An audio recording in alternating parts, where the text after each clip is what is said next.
Good morning, ladies and gentlemen. Good morning. It is currently 2:35 a.m. and of course, it is the 1st of June 2025. I told y'all yesterday, man, the year is going by really fast, absolutely quick. So, if you had a New Year resolution, I don't know, the year is flying. Okay, so get on board, do what you have to do, get up earlier, stay later, stay up later if you have to. I mean, phew, if you have a dream, you have to do what you got to do to achieve your dreams. Okay, you got kids. If you don't have kids, you got parents. If you don't have parents, you have siblings. Okay, if you don't have siblings, you got a country. Okay, you got a country. Okay, your country loves you and is depending on you to be great. Okay, so be great. And I'm talking to myself as well. Okay. All right, today it is nightcap night. All right. It is Sunday. God bless y'all. God is the greatest. God is the greatest. So we're going to check out what's going on in the United States. Okay. What's going on in California with Gavin Newsom. Okay. Some people call him Gavin Newsom, especially the 45th, now the 47th president of the United States. He calls this man Gavin Newsom. Well, Gavin Newsom is changing his views on trans athletes. So here we go.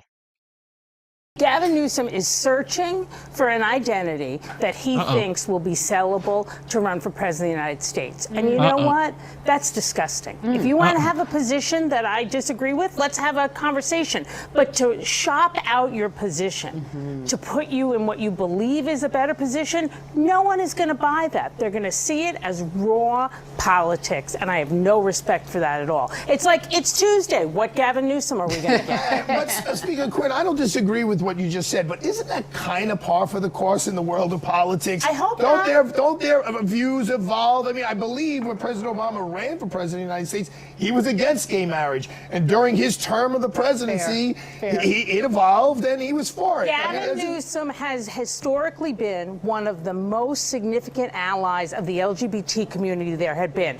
To do this kind of a shift isn't an evolution. There's a difference between an evolution, which I support. You can say that about a lot of people, Chuck Schumer, Hillary Clinton. This isn't that. This is a 180-degree flip, clearly for political reasons. I don't want to steal Scott's thunder here, but one of the reasons that Gavin Newsom may have switched is because of the polling on this issue. 25% of Americans agree that trans women should be allowed to participate in female sports, but 75% disagree.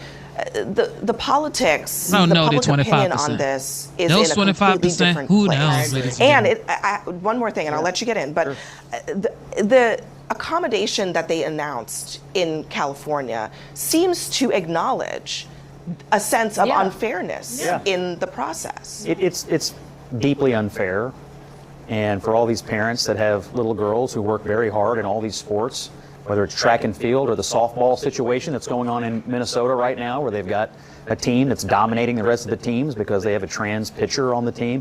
If you're a parent of one of these little girls who worked their whole life to get to something like this, only to be aced out at the end by a completely unfair competition, it must be deeply frustrating.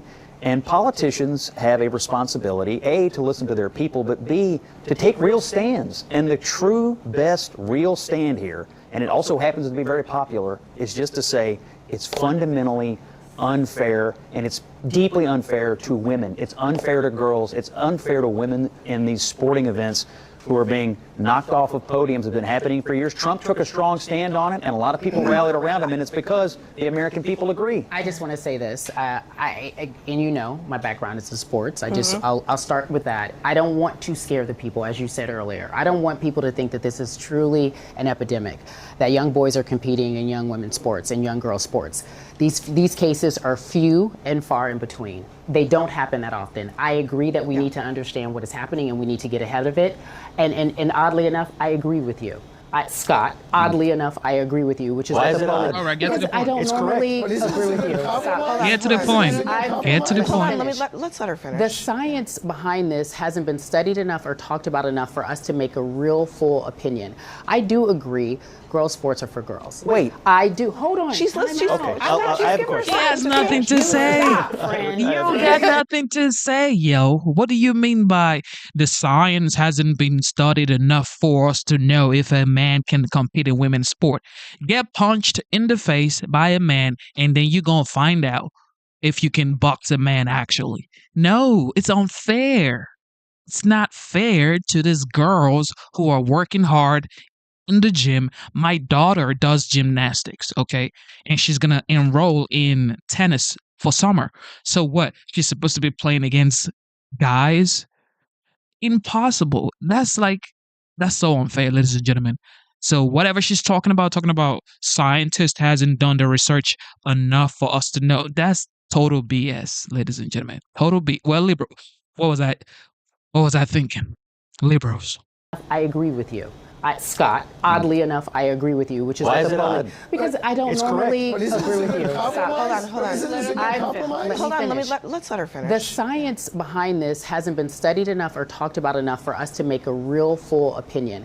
I do agree girls' sports are for girls. Wait. I do. Hold on. She's Time listening. out. Okay, I thought I she'd have a give her a question. second to finish. You please. stop, friend. Just give her a second to finish. Go ahead, And Karen. my whole point is this. I don't want us to act like there are a ton of trans athletes trying to compete in little girl sports, women's sports, girls sports, whatever the case may be. That is not the case. And we know that. It's minuscule. And what's going to happen But I did is- hear you say you believe that girls' I sports think I should 100 be for girls. biological. I girls. biologically, I think there's an unfair advantage. They talk about the fairness issue. We go back and forth with, Gavin Newsom. Who is he today? I agree. Perhaps he did evolve and he did change his mind. But public opinion, if you ask people in the quiet corners how they feel about it, they don't either want to discuss it or they understand that it is unfair. There is an unfair competitive edge, and that needs to be addressed. I want to stand up for the trans kids. Now, what do you do? Isn't this a good compromise? Where they're saying, look, you can participate. I don't know. You can't tell those kids, now you Arthur, just we're can't not going to solve that in 3 minutes. What I'm but I saying think is this is a good everybody can't compromise. just come to. We don't know what a good compromise is. One other we don't thing, have enough just to information for Arthur's that. point, it bears repeating that we're talking about kids here. Yes. Okay. This Correct. A.B. Hernandez is a minor. A child. A child. And she's been and groomed she's by been adults. Yeah, she has been the subject. Not just of intense scrutiny in her community, Yeah. but the president of the United States And is that's the threatening humanity. one child. One child who is 16 in the state of years old, and California. it's not fair. It's You not threatening a forget child. Threatening no. the school district over a this child. one child. And I is don't the- think, is and the- I don't think is the that people question. are Yeah. intelligent enough to realize the humanity of a 16-year-old child being bullied and talked about and protested. Understand, you may not like the policy, but where's the humanity of it all? I'm in her favor. I think she should be able to participate, but she shouldn't be able to knock someone off the podium. And California, I'm sorry, I'll give you. They should be complimented. They're trying to find a compromise for letting the child participate, but not take the child that Scott referred to, who's been training all her life, to get thrown off the podium because someone who's biologically different and has an advantage won. So they're trying to figure it out. There are, by reports from California, thousands of student athletes in California. That makes sense. There are documented single-digit number of trans athletes. And this one particular athlete, at the meet right before this one, was screamed at by adults in the stands, booed, jeered, whatever you think. Threatened, all the things. We have to remember these are children and that adults should be setting the tone. You want to debate this? I agree. Debate this, but don't yell at this person. Exactly, at a I child. think adults should set the tone, and they should not put these kids in this situation. Unfortunately, you said this hasn't been studied enough to know that, look, we've got millions of years of study. Men and women are different, and that's why it's unfair to put boys in girls' sports. We don't need to have any more biological studies. It is fundamentally unfair. But do you see, genuinely curious, any accommodations that are reasonable? You have a 16-year-old who wants to participate in sports. Look, if the child is 16 years old, of course, they are a minor. The parent should know better. And the government, in my opinion, should start a trans sport, okay? In the Olympics, or in whatever sports that they have to play professionally or college-wise or statewide, federal, whatever they have to do, they need to start trans sports because this is not going to go away. You remember when we had like 2 gays in the school? Now we have like hundreds of gays in school. It's not going to go away. It's only going to go deeper, larger, and wider. Okay, so the solution to this is put all the trans kids in the same sports. They should have trans kids playing themselves. Okay, if you are a transgender, in my opinion, okay, I have an opinion, ladies and gentlemen, you should have the opportunity, the right to play sports. However, you should be playing with your fellow trans kids. Okay, don't be playing with biological girls and biological guys. That's just not, that's unfair. This isn't even a conversation. This is like, oh, you're trans? All right, bet. It's just like, in my opinion, this is like Paralympics, okay? You don't see Paralympics people running, fighting, playing with normal people, which by normal, I mean like people who are not paralyzed. It's the same thing with trans, in my opinion, okay? Don't hate the messenger, just listen to the message, okay? Trans kids should have their own separate arena where they play with fellow trans kids. Don't just come out here saying, well, I'm a guy, but I was born a girl. Well, okay, look, I don't even understand all this trans situation, ladies and gentlemen. In your mind, is there any way that that can happen that is fair? Of course. How? Have the people participate with their own biological sex. Boys in boy sports, girls in girl sports. It's worked for a very long time in this country. But it's not that simple anymore, Scott. That's where we are. So what do you do when it's not 80% of the country? But it's not that anymore. So what do you do with the 20%? Do we ignore them? Yeah, do pretty we much.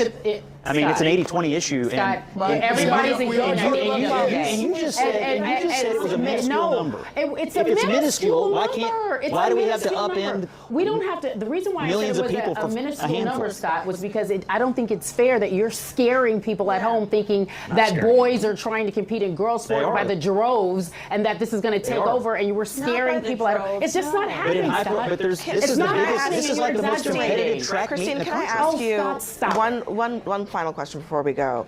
I mean, for the Democratic Party, I mean, Gavin Newsom made this shift. I mean, I'm not even sure he really wanted to do it in that moment. He was sort of cornered into it.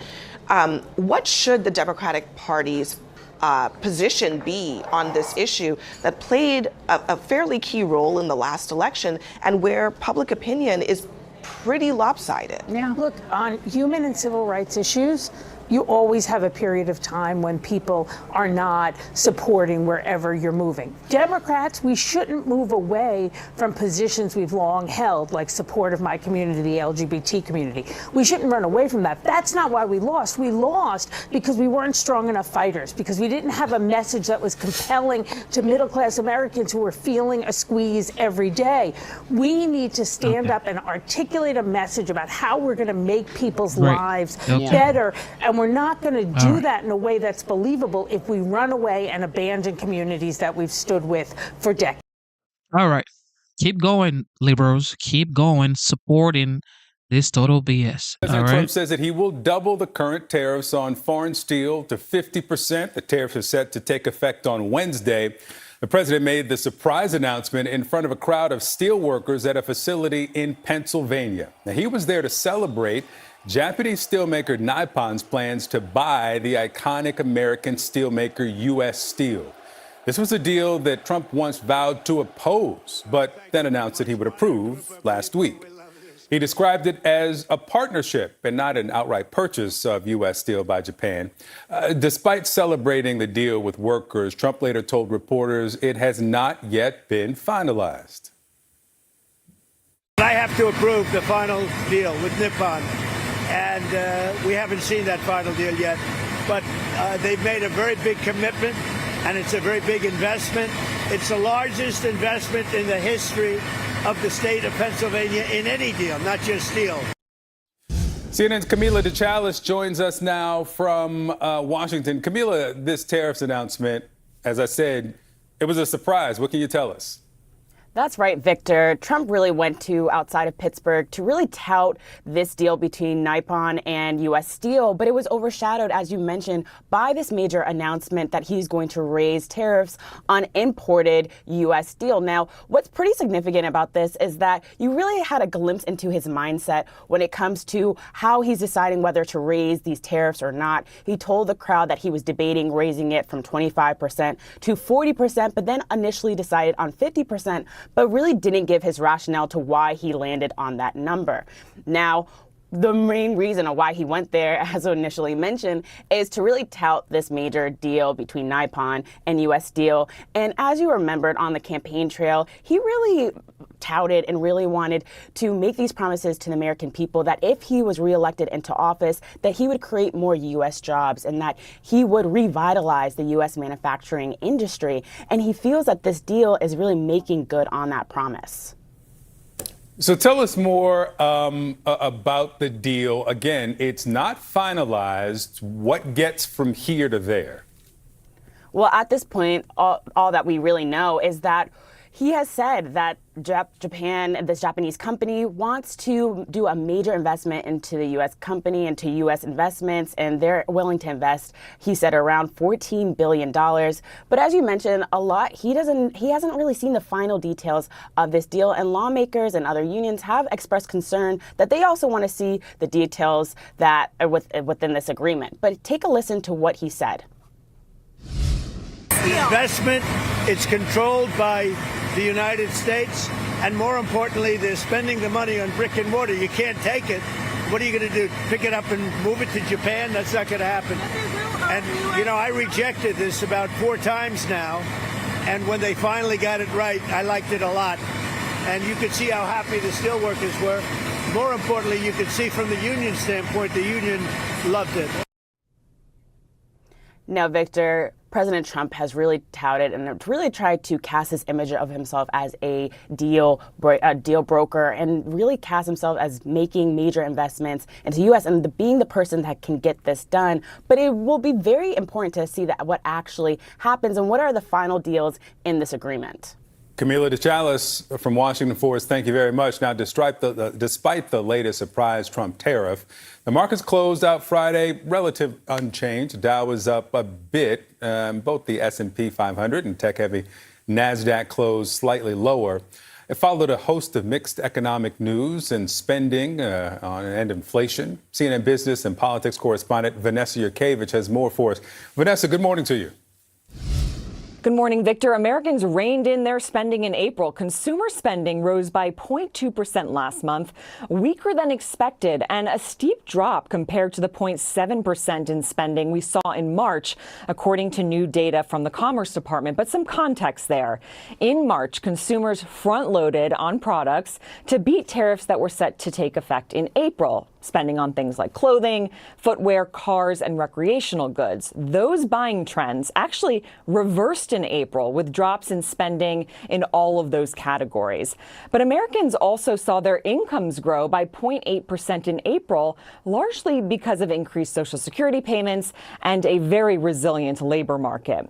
And more good news around inflation. The Personal Consumption Expenditure Price Index, that's the Fed's preferred inflation gauge, was up by 2.1% on an annual basis, just a hair above the Fed's 2% inflation target rate. And inflation ticked up by 0.1% on a monthly basis. So despite the good news on inflation, though, the Federal Reserve will likely not be declaring victory just yet, as the uncertainty around the trade war is currently playing out.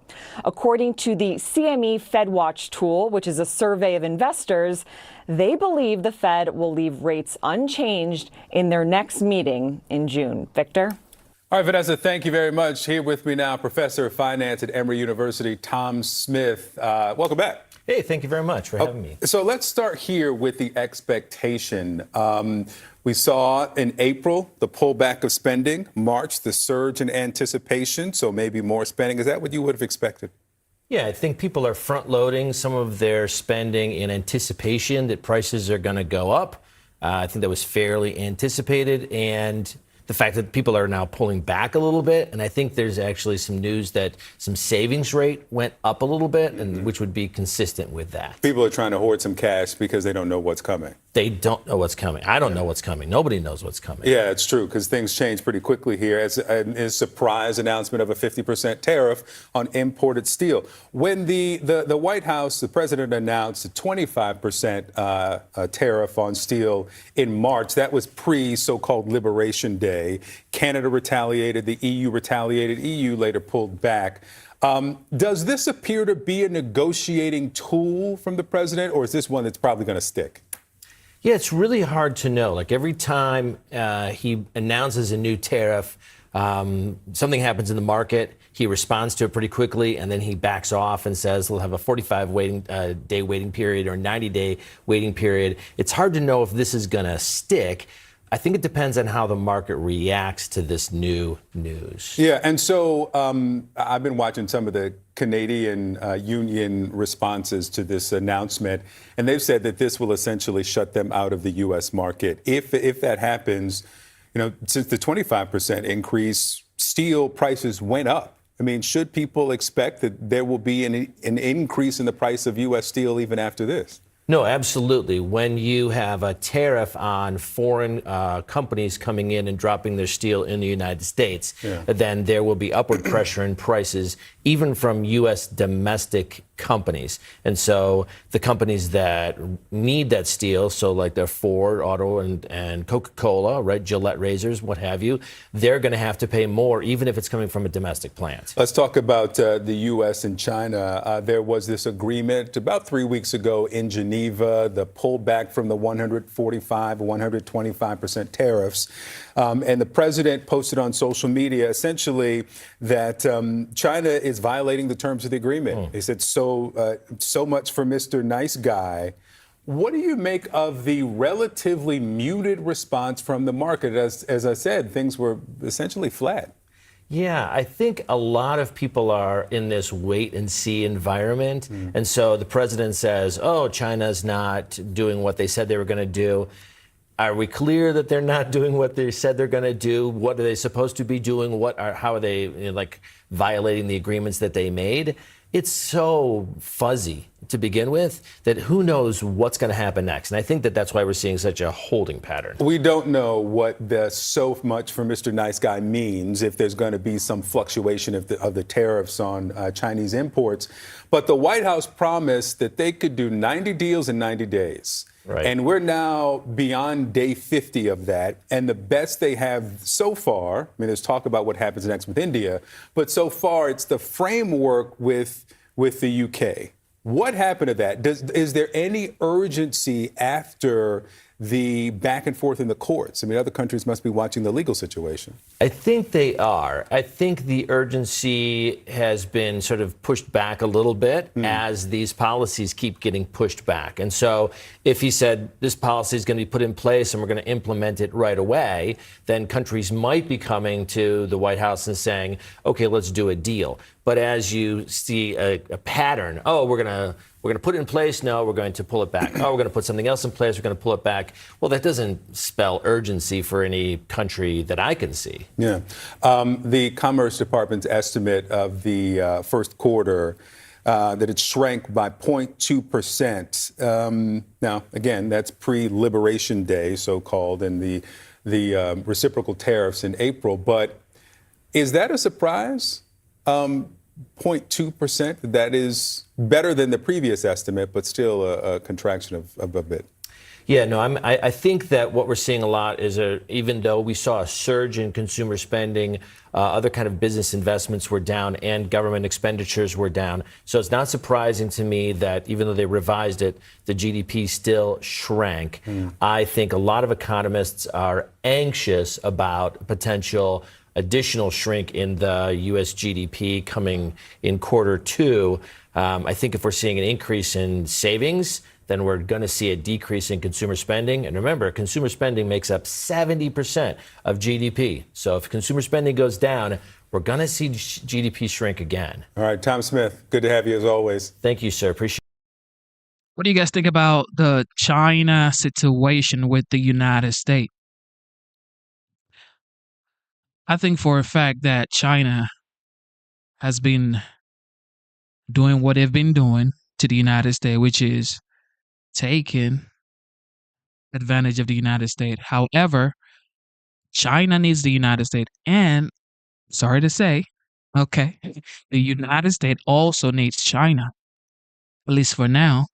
But this has to be a better trade deal for both parties. Okay, China cannot be taking advantage of the United States and the United States just sits back and do nothing. It's impossible. China happens to be the largest manufacturer on earth. And of course, here's a thought exercise for the United States happens to be the largest consumers on earth. So both largest, but in different spheres. So we need each other. That's just the facts. People may not want to agree to that fact, but both giants needs each other. For you, in the form of a top 10 list. 1, how would MAGA react if Joe Biden commuted the sentence of a murderous gang leader? 2, how would MAGA react if Joe Biden considered pardoning a left-wing militia that plotted to kidnap a Republican governor? 3, how would MAGA react if Joe Biden accepted jets from a country he said supported terror? 4, how would MAGA react if Joe Biden used the office to openly enrich himself from crypto to hotels? 5, how would MAGA react if Joe Biden told conservative-leaning universities what to teach, who to teach? Okay, so I think I'm getting tired of news channels that are supposed to be informing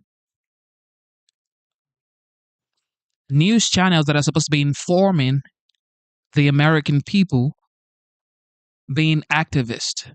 These guys are supposed to be informing the American people, but they're here saying, what if Joe Biden did this? What if Joe Biden did this? What if Joe Biden did this? And that goes for other news channels as well. You cannot just be a plain activist and then you're saying you're a journalist. I don't get it, okay? I just don't get it. Each or else. 6, how would MAGA react if Joe Biden demanded millions from Fox for a bogus reason, or he'll stop a business deal? 7, how would MAGA react if Joe Biden introduced a bill that would not only add to the deficit, but also threaten Medicaid?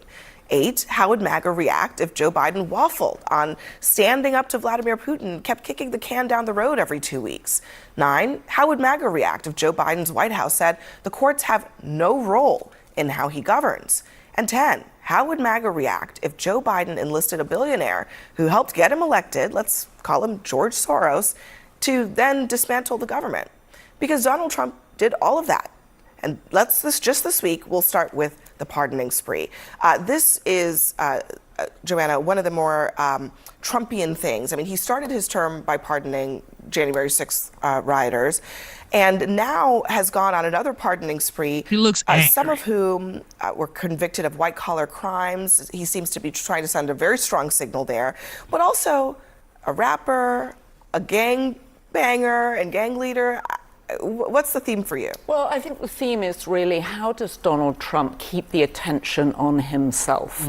I mean, we had a great podcast at the Daily Beast this week with the author Michael Wolff, who says that Trump wakes up every morning and his only question is, how do I get attention today? So in the high-low of it all, he's got a new rival/enemy in Harvard, and now he's pardoning reality television people who were charged with fraud. So he's got the high coverage, media coverage, attention. Now he's got the low coverage. He's on high-end news shows like this one, and then he's on ET and Access Hollywood for the Chrisleys, right? So what he wants is attention. He'll do anything to get it.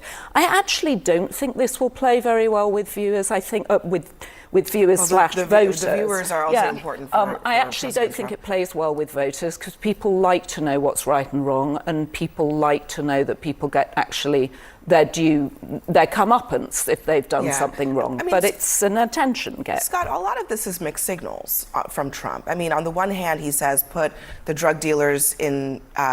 Actually, he says the death penalty for drug dealers, and then he commutes a sentence of Larry Hoover. On the one hand, he talks about Qatar being a sponsor of terrorism, but wants to take a plane from them.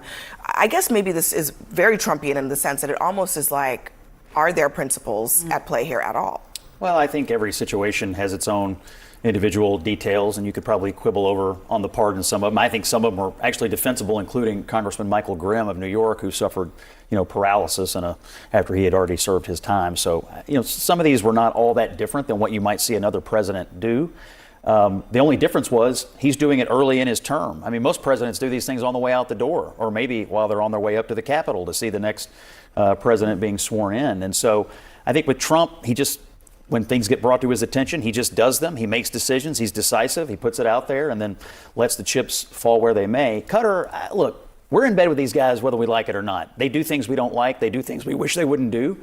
But we're in bed with them on military stuff, whether we like it or not, and national security stuff. So, there are reasons to deal with them beyond just this plane issue, because they're obviously been a supporter of our military base there, and they buy military equipment from us. And Carrie, believe it or not, Trump on Friday was asked about Diddy. Yes, of all things. Okay, so let's just play it if you haven't seen this. I haven't seen him. I haven't spoken to him in years.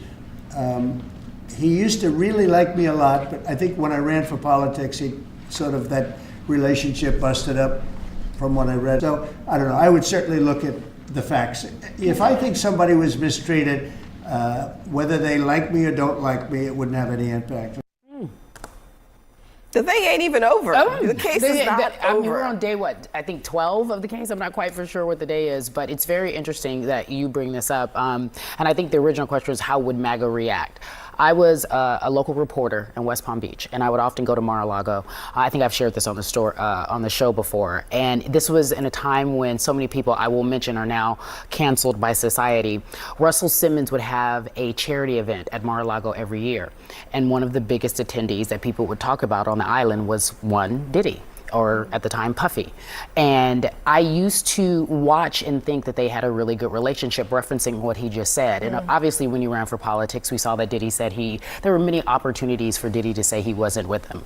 But for Trump to even consider pardoning him, to me, is on a level of which that is so horribly, and we don't even know if he's gonna be honestly convicted, but it would be extremely devastating, not only just to people who have decided to pledge their support against domestic violence and abuse, but the fact that we know that Sean Combs has done so many things visually, how he has treated people, and this is coming from someone who was a fan of him, really disturbs me. Yeah, even putting aside the charges against him, I mean, I don't know, maybe, I don't want to give Trump too much credit, but does he even know what's going on? Yeah. Honestly, seeing that clip gave me PTSD of, I want to say, sometime spring of 2020, he was asked about Ghislaine Maxwell, and he said, I wish her well, something along those lines. Yeah. Very similar vibes. Very similar vibes. This is, it's playing out in the courts. We don't know where this is going to end up, but to even put your finger or signal where you're going to be is a mistake. Here's what I'd say.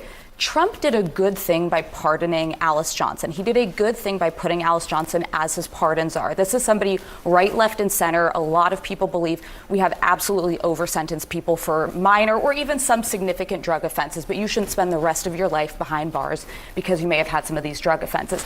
Those are the kind of things he should be focusing on. Those are 80% issues, not white-collar crimes committed by, celebrity, what are they, Bravo, no, they're USA Today celebrities, whatever they are. Whatever the show it is. This is the kind of thing that I think it becomes hard for his supporters to defend. I think it makes sense. He wants to be on the high news show and the low news show. He wants to be a part of the news. I think it's very much all the time. I think it's very ego driven. And he was like, yes, people have asked me about it. I don't know much about referring to the Diddy case. I don't know much about it, but I don't think anyone should be treated unfairly. And I'm like, wait, who's being treated unfairly? And to your point, do you know what is going on and what you are saying? It's cringeworthy. He never rules anything in or out. Yeah. I mean, when he doesn't know what's going on or if something is still unfolding. I mean, this is a common trait. He never rules anything in or out definitively.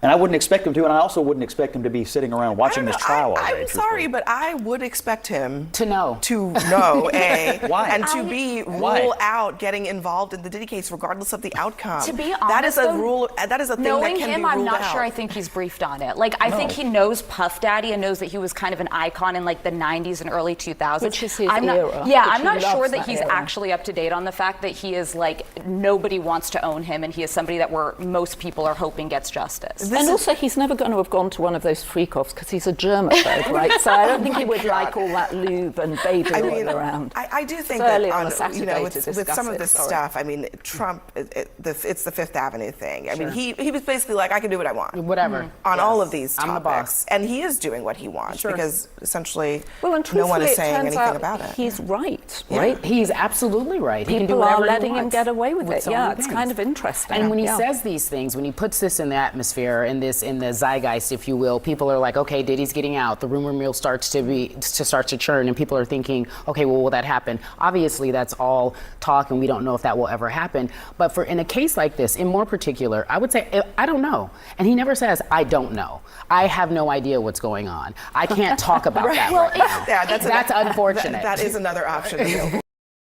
Now, when it comes to this Diddy issue, of course, a video came out that was circulating on the internet, I think it was last year. And, everybody was like, whoa, Diddy, what's up, what's up? I don't think, my personal opinion, I don't think Trump should be getting involved with this situation, okay? Because let the court do what they do, all right? And of course, like Trump said, if he's treated unfairly, okay, you could look into it. But for now, focus on making America great again. Forget about this, folks, because these folks have a lot to talk about. They're going to keep talking about things that don't really matter like this, okay? All right, Kevin O'Leary on Joining me now is Shark Elon. Tank Judge Kevin O'Leary. He is, of course, also the chair of O'Leary Ventures. Kevin, nice to see you. I offered some of these same thoughts on radio yesterday, and the listener response was none too happy. They say, oh, Musk was in it for himself. He had access to our own private data, and he was cruel in his approach. You would say what? No, I think he was honest in terms of his objectives. He said he could save money for the taxpayer. That should be a bipartisan activity. I believe it was. I thought he brought What forward in the world is going on into with the the audio? taxpayer psyche a new idea of auditing government in perpetuity, which I find extremely interesting because no one's ever done it quite that way. Okay. What is going on with Harvard? Commencement Harvard speeches are meant to prepare grads for the world they're about to dive into. going through Scott it, Pelley ladies and gentlemen. essentially told them, no more life jackets for you. Our sacred rule of law is under attack. Journalism is under attack. Universities are under attack. Freedom of speech is under attack. And insidious fear is reaching through our schools, our businesses, our homes, and into our private thoughts. Who is fear-mongering now? This sounds like fear-mongering to me. The fear to speak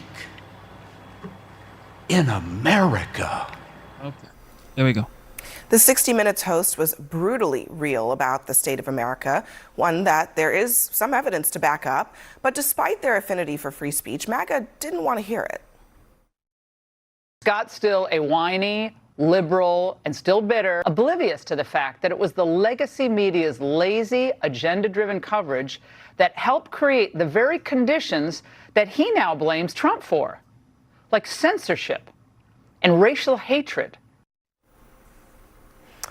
I'm not sure what speech she was watching. However, it is interesting to me that, first of all, things must be very bad at 60 Minutes to see these CBS anchors who are normally pretty calm going this far. But also, it's interesting that people like, Laura Ingraham are totally fine with Trump saying, we are going to shake down a news organization because I don't like you. Yeah.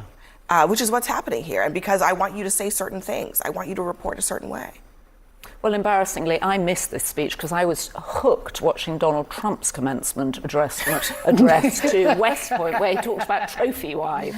So I thought that was much more interesting. Another blockbuster commencement address. Where was 60 Minutes, actually? I haven't spent enough time really studying this to know where 60 Minutes was on the Biden story, on Biden's health, actually. And also, I actually think... They were where everybody else was. Nowhere. Okay. So... That's my view. And I also... Here we all are. It's Saturday morning. We're all arguing with each other. I don't think we feel any fear about speaking out, do we? I actually think what this has unleashed is a ton of journalists who feel very confident in speaking out, which doesn't mean that corporations... That's not true. Well, I think corporations that own certain journalistic organizations are putting different kind of pressure on them. Sure. But I think America is full of people who are speaking out about this issue. I disagree. I think the conversations have been, how do I approach it? How do I keep my job? I do a lot of different speaking engagements. I hold a podcast. I did a conversation with, one athlete who was on the right, one athlete who was on the left. They're terrified to speak. They don't want their owners are saying, the bosses, the people who own these teams, whether it be a football team or a basketball team, are saying, put your head down. You don't need to be a part of it. I think people forget about wartime journalism. I was having a conversation with a good friend of ours, and Jamel, she was like, this is the time where you do this wartime journalism, where you just really roll your sleeves up and you get into the knit and the grit. But for fear of losing a job, but for fear of not being able to pay your bills, people are walking a very fine line. I am 100% in agreement with what he said. When he said, make the truth seekers live in fear. If you're suing my network that I am currently employed by, and I don't even mention your name, i.e. Donald Trump, in this entire speech, but I sent everyone on the right up in arms, then I know that I'm right there where I need to be. He didn't even mention his name because he knows he also is living in fear in some sort of way. Everything that he spoke about was his life. You both might be right in a certain way. I mean, I think there's been a lot of incredible reporting from places that you would expect conciliatory reporting. The Wall Street Journal does great reporting. Even the Washington Post, under a lot of pressure from their owner to change their coverage, has not. They continue to cover Trump. However, what is happening at 60 Minutes is different because Trump is suing them, and they do want this merger, and they're about to settle with him, reportedly. And the reporting evidence is overwhelmingly that the pressure from the owners who want this merger to go through is to go soft on Trump, because Trump has explicitly threatened putting his regulatory officials in a position where they could stop this from happening. Yeah, well, they're trying to settle their litigation issues so they can make this business transaction. I mean, it's not unusual for corporations to do that. I listened to the Pele speech. Scott, I'm just, your summary of that is not quite accurate. It's not accurate that businesses settle litigation in order to make business transactions go through? Hold on, it's a private lawsuit between Donald Trump and 60 Minutes, right? Trump, as president, is saying that the government is going to, on his private behest, stop a company from doing a business transaction because he wants it. That's different from settling, legal disputes before you go into a merger or an acquisition. That's Trump using the government to go after a company so that he can get dollars out of it, millions and millions of dollars. I mean, that's a completely different set of facts here. Look, I know he sued them because he believes he was treated unfairly, or they treated Kamala Harris's interview unfairly and tried to put their thumb on the scale of the presidential election. They're having conversations about settling it. We'll see how it shakes out.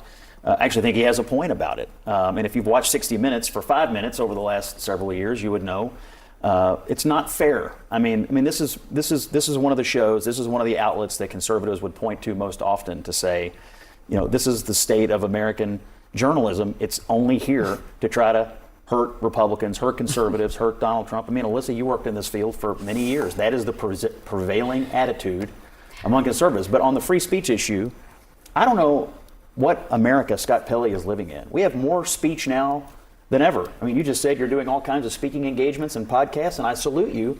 You're speaking all the time. There is no problem with free speech in America. What we do have a problem with are people who don't speak truthfully, who are interested more in narratives than truth, and who are using what used to be journalism for activism. We do have a problem with that. That happens- but there's no ban on free speech. The free speech problems came in the last administration. We didn't say there was a ban on free speech. What he said was there are people who want to tell the truth feel like they cannot tell the truth. We see this all the time, everywhere, and you know that people are living in fear. I actually see it totally differently. I actually think Trump tends to Exactly. create Who's the telling the golden truth? era of American journalism. I think that journalists find their backbones when he's in office. I think in the first term they were relentless in covering him. I think this term they are. I think there's something very different about having sort of a corporate fear because your overlords may not allow you to pursue those stories.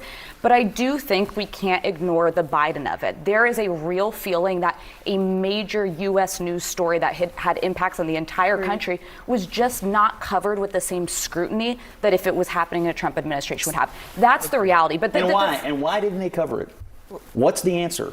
Because everybody knows, you could say it. The answer is because you could say, media is geared. You could say that for Fox News. To You could cover say up that for for the true, though. You could and say attack Fox the News doesn't Republicans. cover it. That's Scott, what are you talking about? Everybody does it. Everybody does it. Can we just ask what's happening on The View? Because you've had corporate pressure at The View, right? We reported this at the Daily Beast, So, that to you be were honest, asked not to talk about Trump as much. That reporting did not reflect what I witnessed in that meeting by any means. And what I'll say is this, I've always believed that the show should reflect what Barbara Walters intended for it to be. Women of different backgrounds, different political viewpoints, different ages, generations, talking about a wide variety of issues. No one at ABC, at Disney, has ever suggested to me or anyone that I know of my co-hosts that we need to go easier or harder on Trump. Okay. Long Island, Massapequa High School is the home of the Chiefs. And to go with that name, the school also has a tribal-inspired logo and mascot. The state's Department of Education does not approve of that. And they've threatened the school could lose state funding if it does not stop using Native American references. Well, President Trump and the federal education department. The president weighed in on social media in April to call New York's opposition an affront to our great Indian population. He then put his education secretary, Linda McMahon, on the case, and she visited the school Friday. Secretary McMahon announced that the department will investigate whether its state education officials who were actually being discriminatory by threatening funding over the name and imagery. We absolutely did find that this is a civil rights violation here in Massapequa. The State Board of Education and to the Board of Regents, we would like to have you voluntarily come sign the resolution that would allow the Chiefs to continue. Jermaine Smith is the former general counsel and secretary of the Shinnecock Indian Nation in New York. He's also advised the New York Department of Education on mascot restrictions. Sir, thanks for being with me. First, what's your reaction, your response to what you heard there from Secretary McMahon? Well, thank you for having me on this morning. It's almost laughable and disgraceful, those comments about it being discriminatory. The Shinnecock Nation and other tribal nations in New York State, we've had our share of issues with New York State ourselves. But the New York State Education Department has been a partner to the Shinnecock Nation and all of Dr. Betty Rosa, Chancellor Young, Assistant Commissioner David Frank, Anel Alstead with MBK. They have been partners with tribal nations around the state. Clarissa Jacobs, Christina Coughlin, they all, the education department as a whole, and they got it exactly right.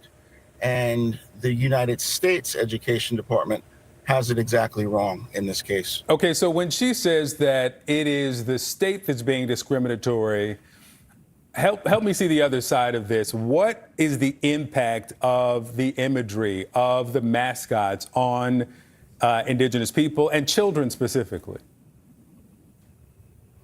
So when I got involved in education, obviously, as most do, it's for the well-being of the children. And in my particular case, being a tribal leader on Shinnecock Nation, my focus was the well-being of our Shinnecock children.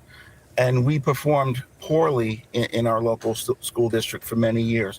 Part of that is the generational trauma and the psyche of our Shinnecock children and Native children all around the country who believe that we don't exist anymore. it's a part of it. And that imagery looks at us and speaks to us as a stereotype. We all look the same. We all wear headdresses. That's not true. We come in all different shapes and sizes. And my own daughters have said to me, Dad, we still exist. Why are we being used as mascots? So that's the harmful effect that it has, and I speak from experience on that. So to say that the Massapequa School District is being discriminated against is absolutely laughable. And part of the case that they make about this being discrimination against the district is because they say that the state allows other names derived from groups like the Dutchmen and the Huguenots. What do you make of that comparison, that to have a team called the Dutchmen is no different than having the Chiefs and that imagery in Massapequa? Well, I don't know about you, but I've never been on a train with a Dutchman or a Huguenot or. Okay. God bless you guys. Okay. All right. Mark OG Levin. Mark OG Levin, ladies and gentlemen. Y'all ready for the OG? I think he's one of the greatest when it comes to truth telling. But here we go. Hello, America. I'm Mark Levin, and this is Life, Liberty, and Levin Saturday. Thank you for being here. I think you're going to love tonight's show. We have two great guests, Michael Duran. We're going to talk about Iran, and David Mamet, this terrific playwright, filmmaker. And he's going to talk to us about the disenlightenment that's taking place in America. So I know you're going to enjoy those guests. But before we get there, you want to have some fun? I want to talk about tariffs. Oh, Mark, come on. When I talk about tariffs, I'm talking about really the Constitution and your republic. That's what we're talking about. Here's our friends at the Washington Times. Rulings add more uncertainty to trade. That's for sure. Here's the New York Post. Terrifying. Yes, indeed. In the Washington Compost, a.k.a. the Washington Post, Trump trade gambit hobbled by setbacks. And I read all these great articles, and they're missing something very important. Your Constitution. Who gets to decide these issues? The courts get to decide everything? Is that the way it works? All right, stick with me. This is very, very important. Here we have from CNN, April 2nd. Congress. 4 Senate Republicans joined with Democrats to rebuke Trump tariff policy in key vote. Senate adopted a resolution by a vote of 51-48 aimed at blocking the Trump administration's proposed tariffs on Canadian imports. The 4 Republicans who voted with Democrats were Rand Paul, as well as Susan Collins, Mitch McConnell, and Lisa Murkowski. All predictable. The impact of the Senate vote may remain largely symbolic. House GOP leaders are not expected to take up any efforts to rebuke Trump over tariff policy, and even moved earlier this year to prohibit such a move. Here's another one, April 30th, so about 4 weeks later. This is from Newsweek. Kentucky Senator Rand Paul spoke out about a bill he co-sponsored. So he co-sponsored a bill to prevent President Donald Trump from using emergency powers to implement his tariff agenda, saying on Fox Business that it's a bad way to run a country. Now, I'm probably the only one in America who's actually read the decision by the International Trade Court. Most people didn't know we had one, but we do. It's got 9 members. A panel of 3 made a decision. They're appointed for life. It's created by Congress. And their decision was 3-0 that President Trump's tariffs were unconstitutional, a violation effectively of separation of powers. Beautifully written. I mean, I read it and I said, wow, there's good stuff in here. Now, in part, they say, underlying the issues in this case is the notion that, quote, the powers properly belonging to one of the departments, meaning Congress, ought not to be directly and completely administered by either of the departments. Federalist number 48. Wow. You know, I love reading the Federalist Papers right here. I wish more people would, including judges, but there it is. And because of the Constitution's express allocation of the tariff power to Congress, Article 1, Section 8, Clause 1, we do not read to delegate an unbounded tariff authority to the president. We instead read that act, those provisions, to impose meaningful limits on any such authority it confers. Two are relevant here. Stay with me. This is fascinating. Stick with me. Section 1702's delegation of power to regulate importation, read in light of its legislative history and Congress's enactment of more narrow, non-emergency legislation, at the very least, does not authorize the president to impose unbounded tariffs. The worldwide and retaliatory tariffs lack any identifiable limits and thus fall outside the scope of the statute. Second, the law-limited authorities may be exercised only to deal with an unusual and extraordinary threat with respect to which a national emergency has been declared. Wow. Very fascinating. Persuasive to many of you? It's persuasive to a lot of conservatives and libertarians for some reason. I'll get to that in a minute. Plaintiffs are correct in the narrow sense that the imprecise term regulate importation under any construction that would comport with the separation of powers underpinnings of the non-delegation and major questions doctrine does not authorize anything as unbounded as the worldwide retaliatory tariffs. Separation of powers, delegation of authority, and so forth. The court said no, can't do that sort of thing. In fact, the court also cited the Constitution. The bottom line is, they said, the Constitution assigns Congress the exclusive powers to, quote, lay and collect taxes, duties, imposts, and excises, it's out of the Constitution, to regulate commerce with foreign nations. The question in the two cases before this court is whether the International Emergency Economic Powers Act of 1977, that emergency act, delegates these powers to the president in the form of authority to impose unlimited tariffs on goods for nearly every country. And they said, no, we don't read it that way. Therefore, president loses, the petitioners win, and the tariffs are unconstitutional and out. Wow. Now, that statute we're talking about, or they are, and that the administration has used with respect to emergency powers, also passed by Congress in 1977, 50 U.S. Code Section 1701. Stick with me. You're going to know more than anybody else. Stay with me. Congress passed this. Any authority granted to the president by Section 1702 of this title may be exercised to deal with any unusual and extraordinary threat, which has its source in whole or substantial part outside the United States, trade, commerce, to the national security, foreign policy, or economy of the United States if the president declares a national emergency with respect to such threat. That's what he's done. In some cases, it involves economic issues, fentanyl, immigration, and so forth. The president is using tariffs regarding policy across the board. B, the authorities granted to the president by Section 1702 of this title may only be exercised to deal with an unusual and extraordinary threat with respect to which a national emergency has been declared for purposes of this chapter. It's declared by the president and may not be exercised for any other purpose. It goes on. Well, it seems to me that the president has the authority he's exercising. Maybe he's pushing the edge of the envelope. But so what?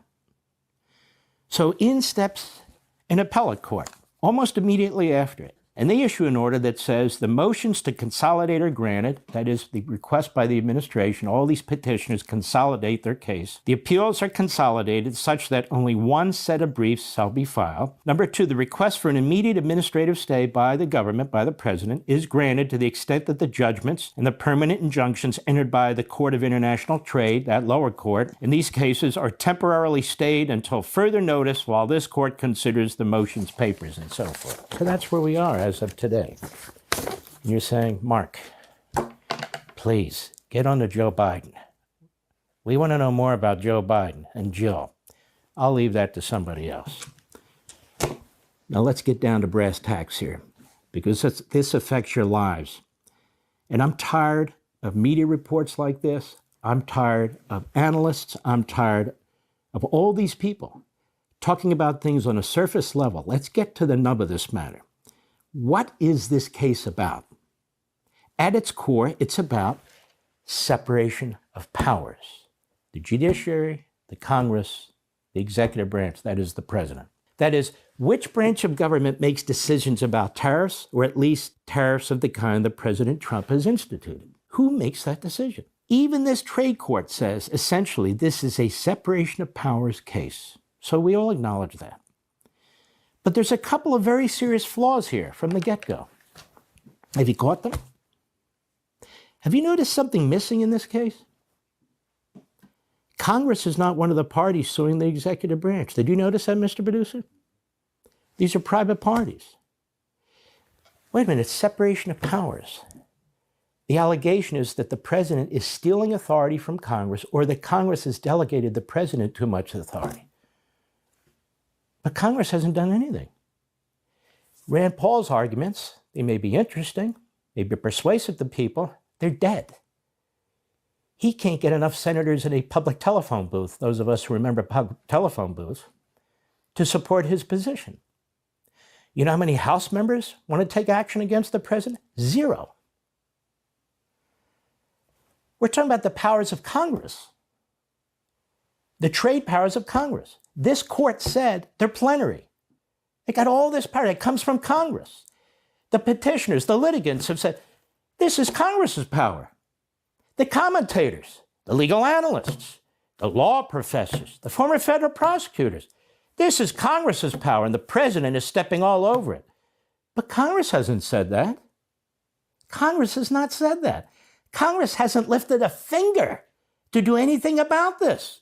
Well, Mark, the Republicans control Congress. It doesn't matter. So what if the Democrats control Congress? That makes it more legitimate. We're talking about the structure of the Constitution. Who gets to decide? The president looks at this. He looks at the Constitution. He looks at the 1977 emergency application of a government, federal, congressional statute. He says, I believe my actions comply in the 4 corners of that statute. Congress sits there and they watch. So they must either agree or at least acquiesce to it. And then we have some private petitioners that come along.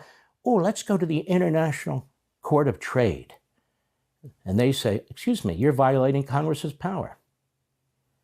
Congress doesn't say it, but the court says it. If Congress was so concerned that its powers were being abridged, wouldn't Congress have brought a case against the executive branch? I mean, they've done it before. So they're not one of the parties. And more to the point, Congress has the power to pass laws. In fact, it passed the law that the president is using. The Constitution gives Congress broad powers to pass laws, to lay and collect taxes and duties and imposts and excises, and they passed this 1977 law.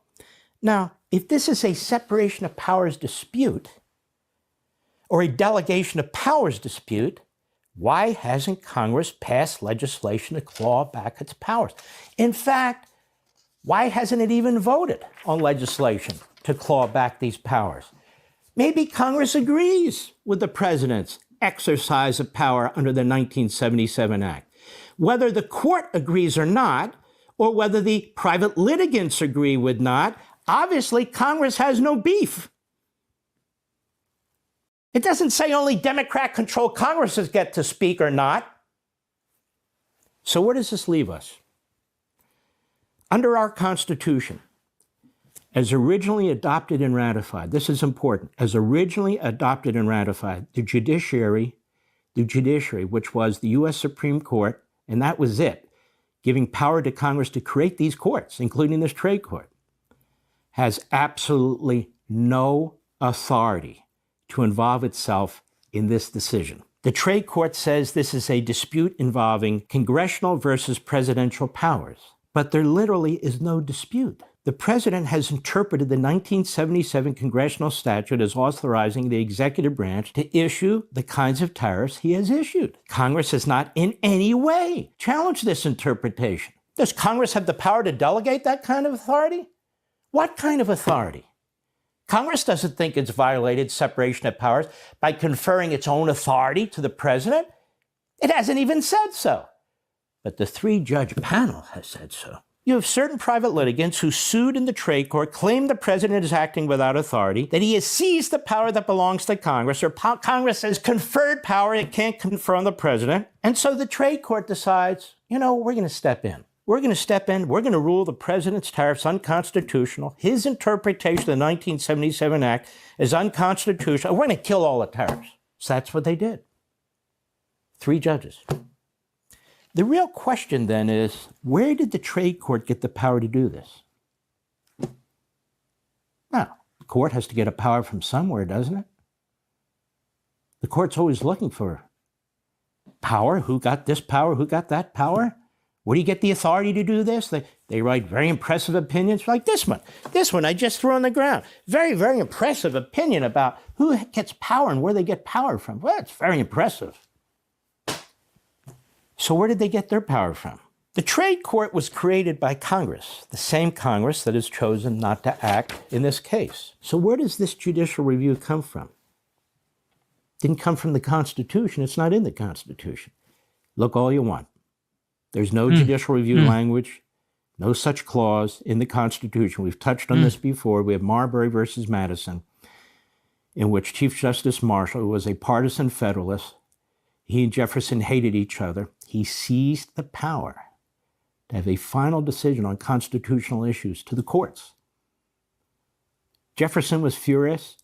In fact, all the Democrat Republicans, aka Republicans at the time, were appalled at what had taken place. They just saw their constitutional power completely reversed.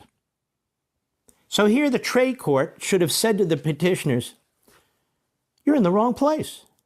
If you want to challenge the tariffs on separation of powers grounds, you need to go to Congress. This isn't a contract dispute. We can handle federal contract disputes, something like this is a fundamental question of congressional power.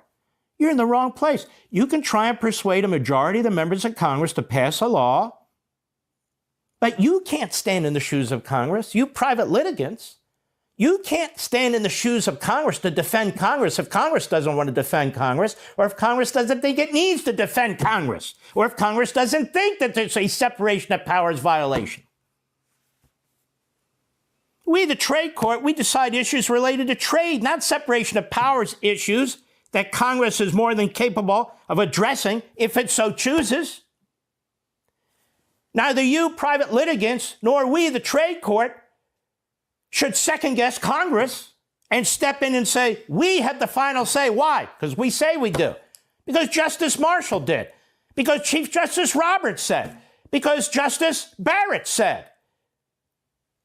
Just the other week. You don't think the order of the court is a final decision?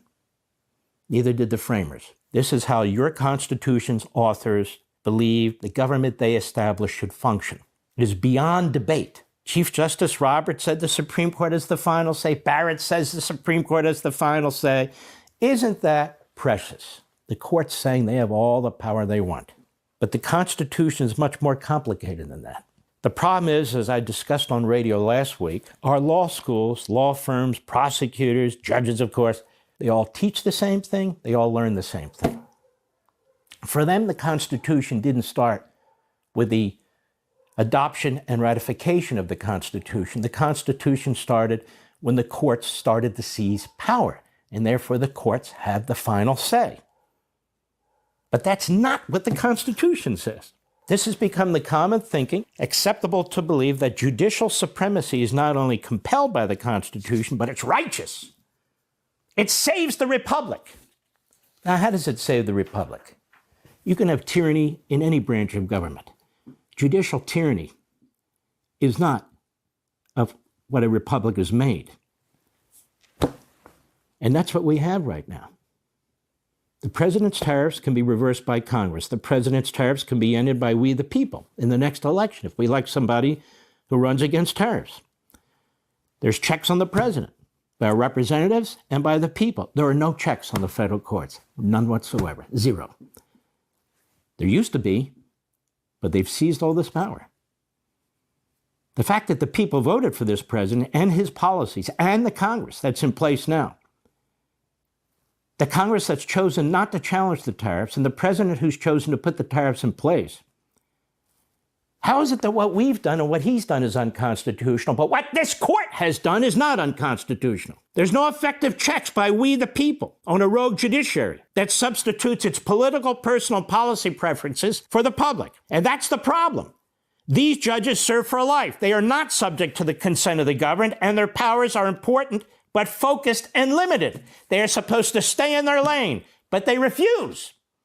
The irony is, in this case, and the hundreds of others that have been filed, that it's the courts that are acting unconstitutionally, when they, in the first place, are exceeding any and every notion of what the framers had in mind when they created what was supposed to be a fairly tepid judiciary in the first place.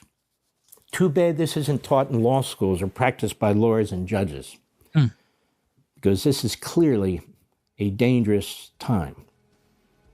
I don't care if you like tariffs or not. I know you love the Constitution. Wouldn't it be nice if some of the judges, some of the law firms, some of the law schools actually taught it?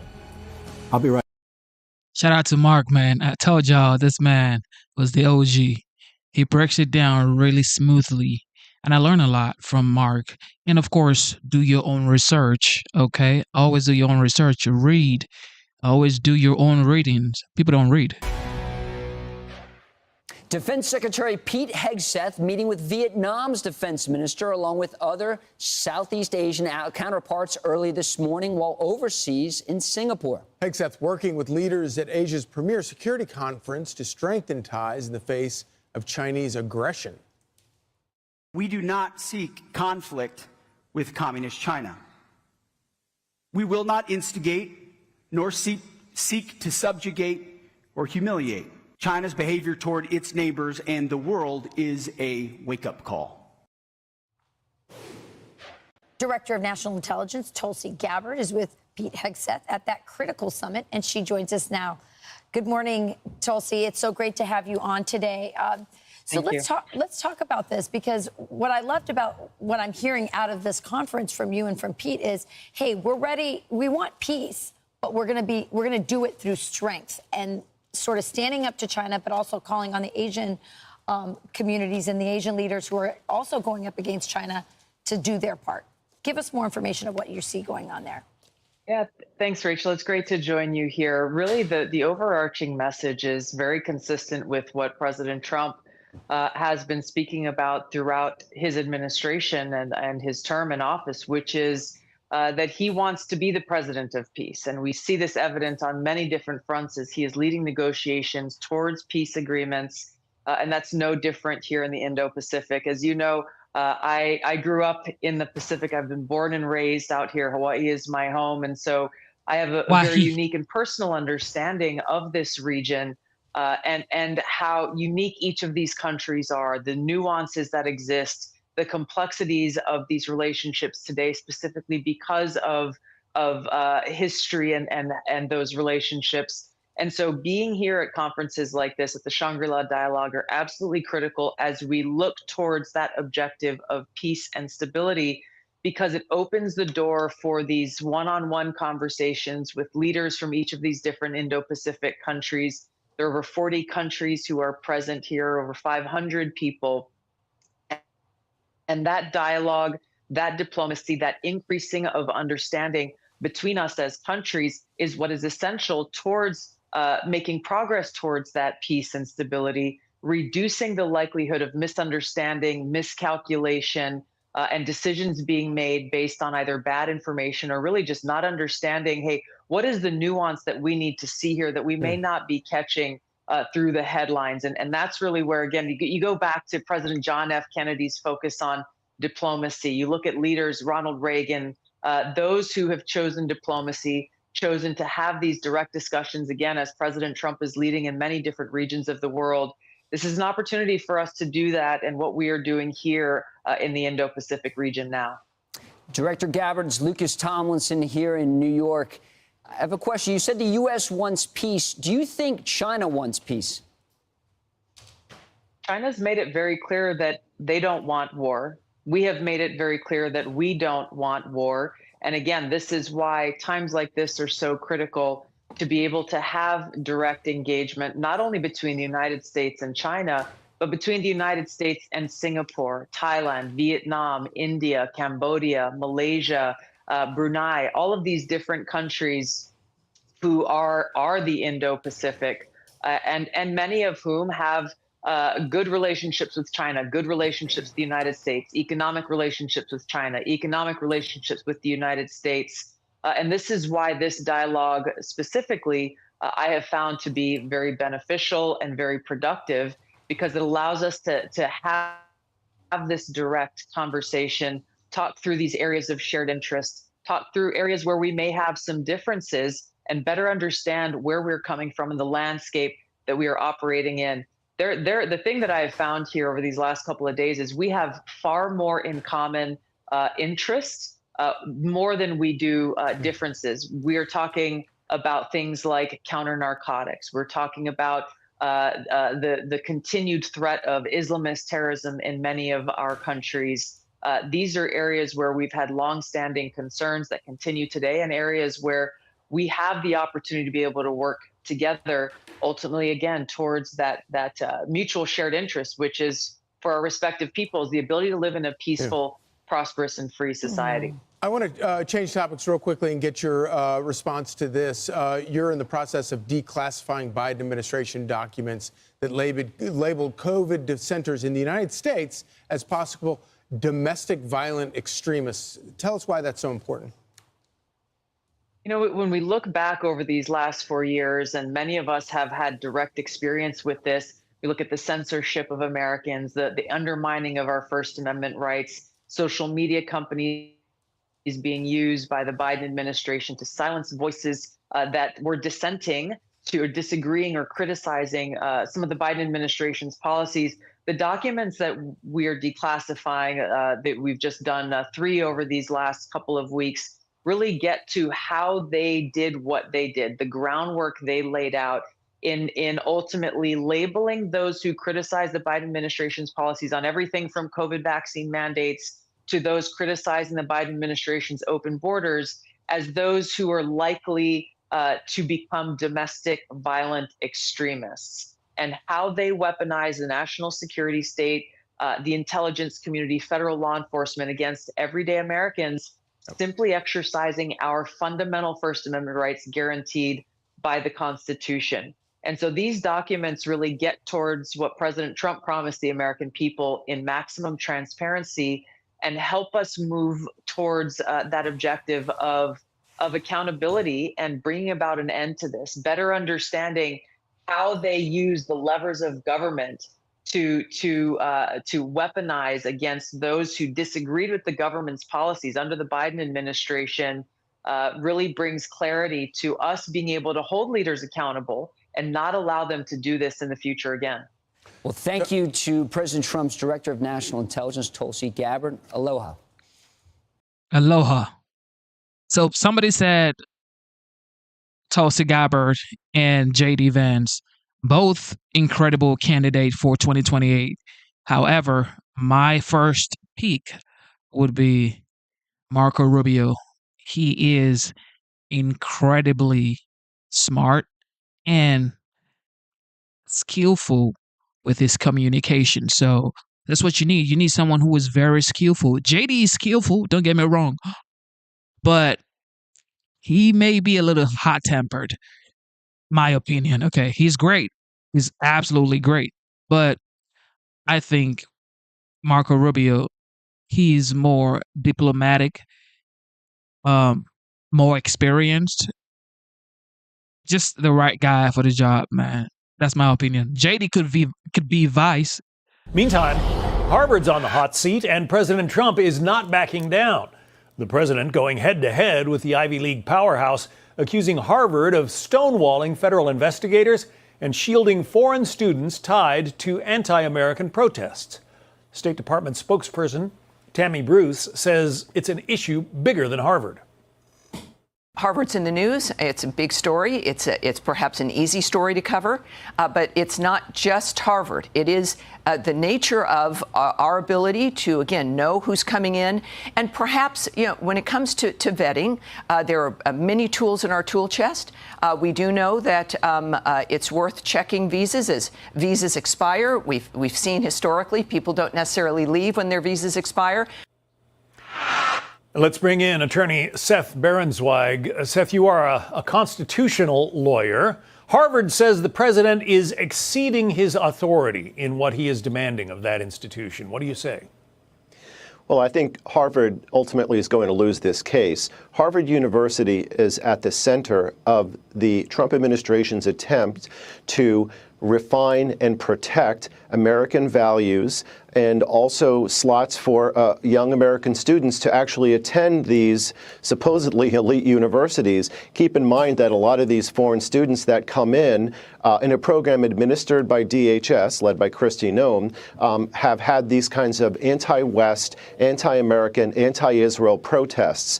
These are students that are coming in that are taking slots away from American students. What the administration has been doing under full legal authority and through DHS in this instance is to tell schools like Harvard University that we are not going to allow and will in fact decertify your foreign student programs. And now there was a judge late this week that gave a temporary reprieve to Harvard University in ruling that an injunction should issue against the Trump administration. Ultimately, I think that the administration will win, Harvard will lose. The administration is doing the right thing. They are acting fully authorized by law.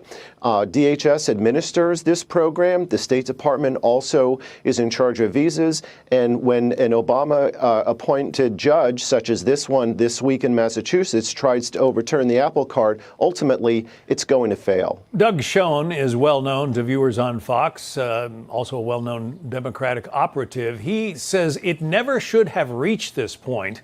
Here's what he wrote on Fox News Digital. He says, of course, it should not take the President of the United States to bring American universities in line with their own codes of conduct, nor should it take the power of the White House to force Harvard to crack down on the scourge of anti-Semitism and anti-American extremism that has overrun its campus.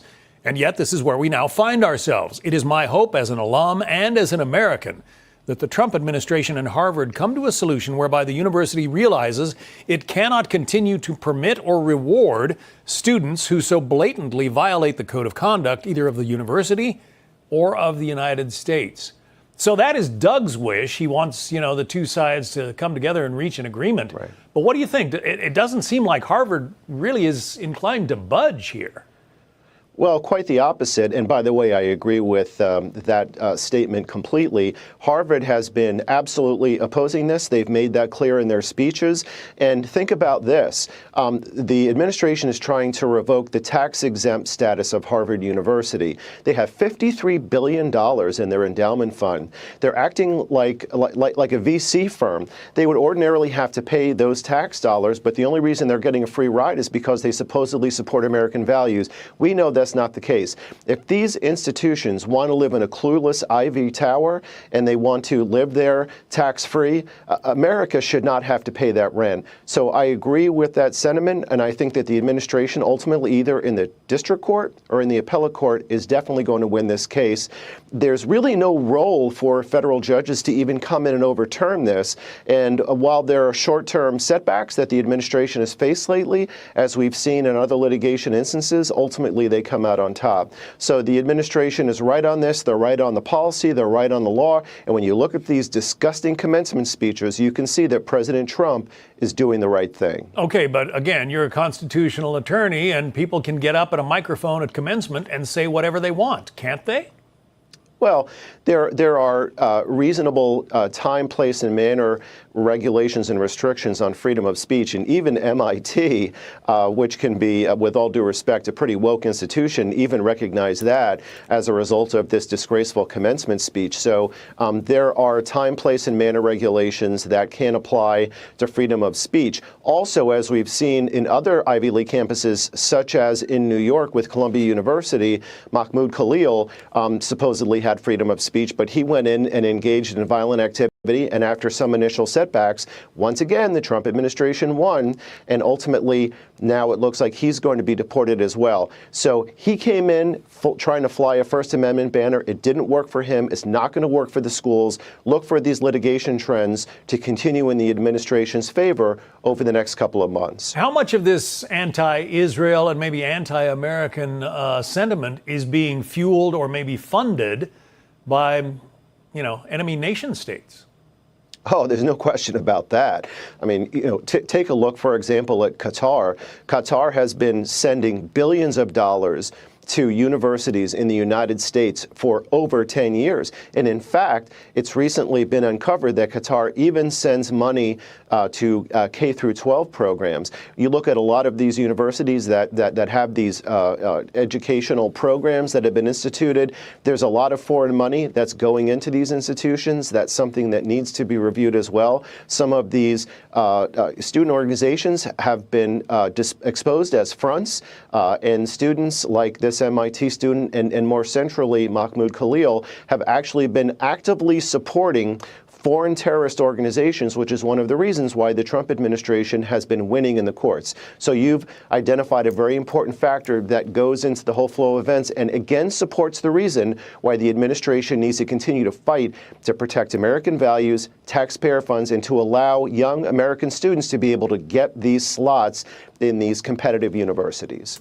Seth Berenswag, constitutional. I definitely support that. However, good, well-behaved foreigners who are smart and love the United States should also get opportunities to study in these Ivy League schools as well. Note, I said smart, American-loving foreigners should also get the chance to study in these Ivy League schools because they already love the United States. So definitely they would do anything for the United States. Okay? That's my opinion. Also, what is this that I'm hearing about Chinese killing switches that is presenting new risk to United States power grid? This is a serious issue, ladies and gentlemen. Check this out. The left-wing liberal climate hysteria knows no bounds, not even when tragedy strikes. The daughter of a woman who died of heat stroke back in 2021 is now filing a first-of-its-kind lawsuit against oil companies, blaming them for her mother's wrongful death, claiming that the fossil fuel industry is at fault for extreme global warming. Temperatures rose to 108 degrees in the state of Washington when authorities found the woman, Juliana Leon is her name, during a heat wave. At that point, she had died of overheating with her body temperature at 110 degrees. The filing claims, quote, defendants knew that their fossil fuel products were already altering the Earth's atmosphere. The extreme heat that killed Julie was directly linked to fossil fuel-driven alteration of the climate, end quote. This lawsuit filed this week named 7 companies, including Shell, Chevron, and ExxonMobil, among others. The suit marks the first of its kind, and if the oil companies lose it, it could crack open a Pandora's box of climate change-driven litigation in the future. Even if they win it, the climate crackpots will still forge ahead. I'm sure. With all the lawyers' money. The climate nut jobs also want everybody to use solar panels. Well, so much for that. Engineers have reportedly discovered hidden kill switches in Chinese manufactured parts being used in American solar farms. Chinese solar inverters have already been called national security risk. It's begging the question, can bad actors in Beijing weaponize these Chinese manufactured products to trigger a U.S. power grid blackout or malfunction? FCC Commissioner Nathan Symington joins us now. Commissioner, thanks for being here. You know, what's incredible when I first heard about this stories is that it was way back in 2019 when I thought Congress decided that we weren't going to have any more of these Huawei systems installed on U.S. soil, because Huawei is the group behind all of this spyware stuff. So what happened to that 2019 passage of an anti-Huawei bill? Yeah, absolutely. It's a pleasure to be here, Dag and David. So the Huawei is one manufacturer of photovoltaic inverters, so the devices that convert the DC power generated in a solar panel into AC power that can be injected into the grid. However, Huawei is only one of several manufacturers. In fact, Chinese companies own between 70 and 80% of the total worldwide market in PV inverters, with 9 of the top 10 companies. So even if you get Huawei out, you're no closer to getting Chinese equipment out. But, Commissioner, you have to figure out a way to prevent the Chinese Communist Party from infiltrating a growing part of our electricity production. And how in the government, David and I get the government out of our business. However, the government does need to perform a role in protecting the safety and security of our power grid. How does the government get inside these solar panels?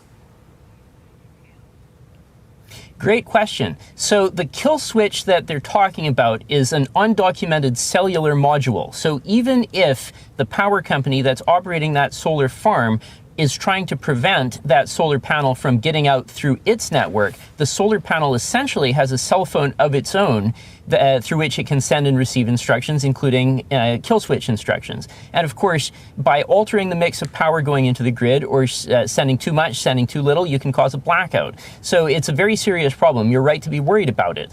The problem is with everything connected, everything online, everything wireless, everything in some sense on the internet, we can't assume that anything is secure, and therefore we have to take a very hard line across all domains. This might be Department of Energy, it might be the FCC, it might be on import restrictions, it might simply be through bolstering our own domestic industry, because after all, this is a technology that originated in the United States before being scaled up massively in the People's Republic of China. So there are a wide variety of agencies in the government that have potential responsibility here. I just wonder why your FCC predecessors didn't see this. Of course, the spyware wasn't in the product descriptions, but they should have seen some of this before. We got to leave it here. Yes or no on that question? Shouldn't your predecessors have seen this? Well, with this, of course, the difficulty is that the FCC licenses wireless networking equipment for import and sale into the United States. But essentially, we're talking about a case of smuggling here. Right, if we had known that module were on there, that would be one question. But it simply wasn't in the trade manifest. And this isn't the first time either that we've run into something like this. It's also happened with ship-to-shore cranes. Gotcha. Commissioner, we got to leave it at that. Nathan? Goodness. A lot is going on in the country. So much, and it's moving very fast because, of course, the commander-in-chief, the 45th, now the 47th president of the United States, Donald Trump, he's moving with Godspeed because he has to, because midterms is on the way, and results, actions speaks louder than words.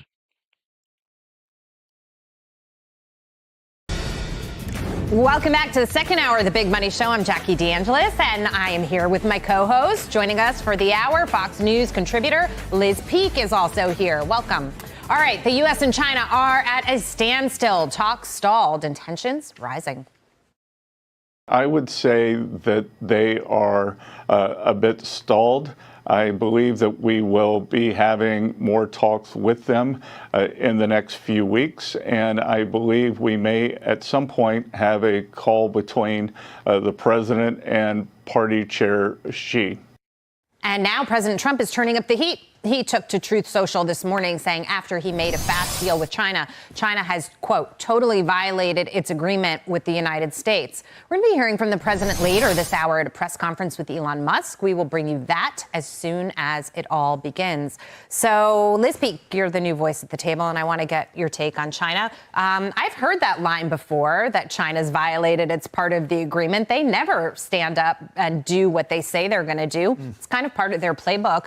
No surprise here. But the question is, especially with this tariff stuff now in court, how the president is going to hold their feet to the fire this time. Well, I think it's a good question. I mean, I think he's being tapped along, to use his language, by Xi. Xi is looking at this, what's going on in the courts. He's looking at public opinion in America, which is very anti-tariff. At least that's our news media, with the exception of some pretty beating up Trump about tariffs.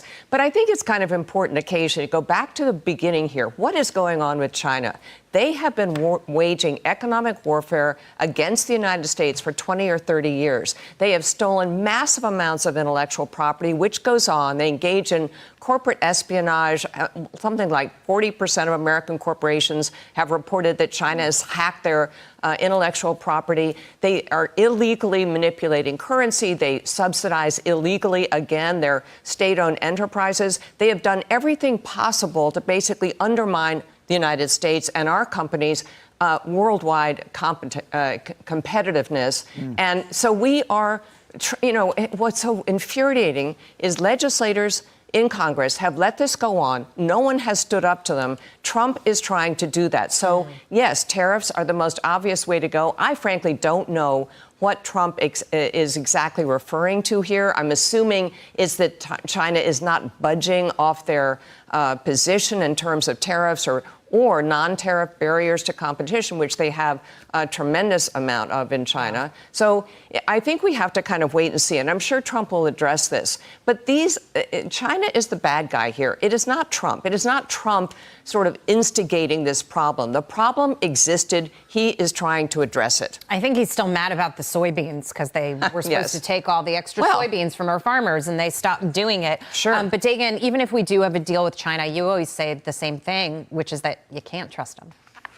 You can't trust them. And I prefer the harsh tone out of the president on China. Yeah. China is our adversary, and China needs to be treated as such. China needs to be iced out. We need to circle our trading partners around China and cut them off. China unleashed the COVID pandemic on the world, killing more than 1 million Americans. It's like 1.1 million Americans, and then unleashed the fentanyl pandemic on the United States, killing hundreds of thousands of Americans. How much more are we going to take from this communist nation that wants to destroy the United States of America? And so we buy all this garbage from China, including this, Tim Cook, made in China. So we're buying, we have no access into the Chinese market. If you go there, American businesses want to operate there. They want to be in there and operate. We do not. If you go to China, I've said this before, I was talking to someone who was on a business trip recently. It is not like you're in the Western world. It is nighttime compared to, say, being in South Korea or in Tokyo or in Japan or any of the other developed nations.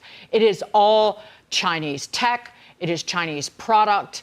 It is your credit cards don't work. Your payment systems don't work. Absolutely nothing works because there are no Western companies allowed to essentially operate in there. Will they ever let that happen? Absolutely not. Well, and by the way, meanwhile, what Trump is counting on is that China's economy is being hurt by the tariff war and by our increased competition and kind of toughness. And it is. I mean, manufacturing's at a 16-year low. Retail consumer spending has been decelerating, and that's something they absolutely have to encourage in order to grow their economy. So right now, what's happening in the United States, we just saw the April numbers on personal income up 0.8%, more than twice at least what the expected level is. We are doing okay, and they are not. So it's a very good time to bring the war to China. They are looking for global economic dominance. That is what they want to achieve, and they're doing everything they can to get there. Even still, we can't totally decouple from them, right? Oh, we sure. are stuck sort of in bed with them. You too, Brian, wrote a song about it, With or Without You. I Can't Live. Nice reference. I like the little Joshua tree for you there. I think a couple things are interesting that Scott Besson said. One, he said talks are stalled, okay? That tells the Chinese something. It tells them, we're just, whatever you're saying to us, whatever you're bringing, we're not happy with it, okay? The second thing he hinted at was that there was going to be maybe a phone call, maybe a meeting between President Trump and Xi. I don't know if Xi knows that. But I think what the president is trying to do here is say, low-level stuff with these guys is going to get us nowhere. It never has. Larry Kudlow has testified to that on this program. I think the president wants to get across from Xi, and I think he wants to address all of the things that you raised, Dagan. And I do think he wants a deal, because I think that it's not going to be total decoupling. It's going to be strategic. But I think he wants to send a very clear message that we know what happens to China if we keep doing to China what we've been doing to them. Right. The unrest is going to be significant. And I think that's how he's going to get something done. There's nobody else who's going to get this done but President Trump. And Scott Bessent basically made that clear in that interview. Things go nowhere until the two top guys meet. And we're right here with, just to remind everybody, during this pause period, what was promised. China cut their tariff from 125 to 10%. The U.S. cut its tariff from 145 to 30%. The U.S. 20% tariff due to fentanyl remained intact, and reductions are going to go for 90 days, which we're eating into that time as we're heading into early August. Yeah. So at the end of the day, you know, some terms need to be reached, or I don't know, do the tariffs ratchet back up? Where Trump goes with this? I'm with Liz on this about this is a game of who needs who more. So right after, and I'm getting lazy, I apologize. I had a chart of the day. I forgot to send it. I'll put it out on X for you guys. I will act it out in improvisational dance. If you just show it to me. Here we go. I will do. The number of container ships from China to the U.S. post-Liberation Day plunged to 40 a day. We rebound a little bit. We're down to 30 a day. So this is the question. Perfect. Just a straight line down. Oh, So Dagan, it just goes like that. Right. Great pantomime. That comes down to who needs who more. We are their greatest customer. If they're not sending us ships, either they're not making it or we're not buying it. It hurts them. I'll do rough math, 5 times as much as it hurts us, because we buy 5 times as much crap than they buy from us. Pop quiz is where I'm not getting lazy. We have 3% of the world's children in the entire world in the USA, but what percent of toys do we consume? Wow. 20. 40. I just said Now, this is where this gets tricky. The government, I don't want the government to tell me how many Barbie dolls I can have. But if I only have 3% of the children's world population, but I'm consuming 40% of crap, for lack of a better word, and I don't want government to tell me, but at one point for national security purposes, do I need to slow down on how much I'm consuming, knowing it benefits China? And I've had a lot of people come at me and say, this sounds like Bernie Sanders socialism, where he's dictating you only get 2 Barbie dolls, not 10. But I'm trying to figure out, this doesn't benefit me. This is benefiting China. But can I ask don't you know a how to question solve about that? Because you're the one who always says, I don't care about socks and shoes. And so who cares if we're buying dolls from China? Like, isn't your big beef, you don't want to buy the precision manufactured goods from there? So I don't know. I mean, who cares? I would also argue and say, it's not that anybody's saying you can only have your ration of Barbie dolls. Maybe it is Barbie if Barbie is made there. But they're American toy manufacturers. Yes. Kids can still have dolls. They can have other dolls. Yeah. Well, and Brian, you're getting at a good point, and I go back and forth on this. I want high chips. I want AI. I want ships. I want drones.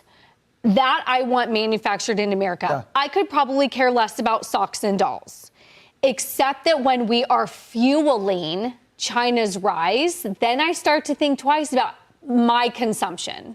We fuel their rise when we send stuff with great IP over to their shop, and then they pull it apart and they reverse engineer it. That, to me, is the issue. Can I just note one quick thing before we move on?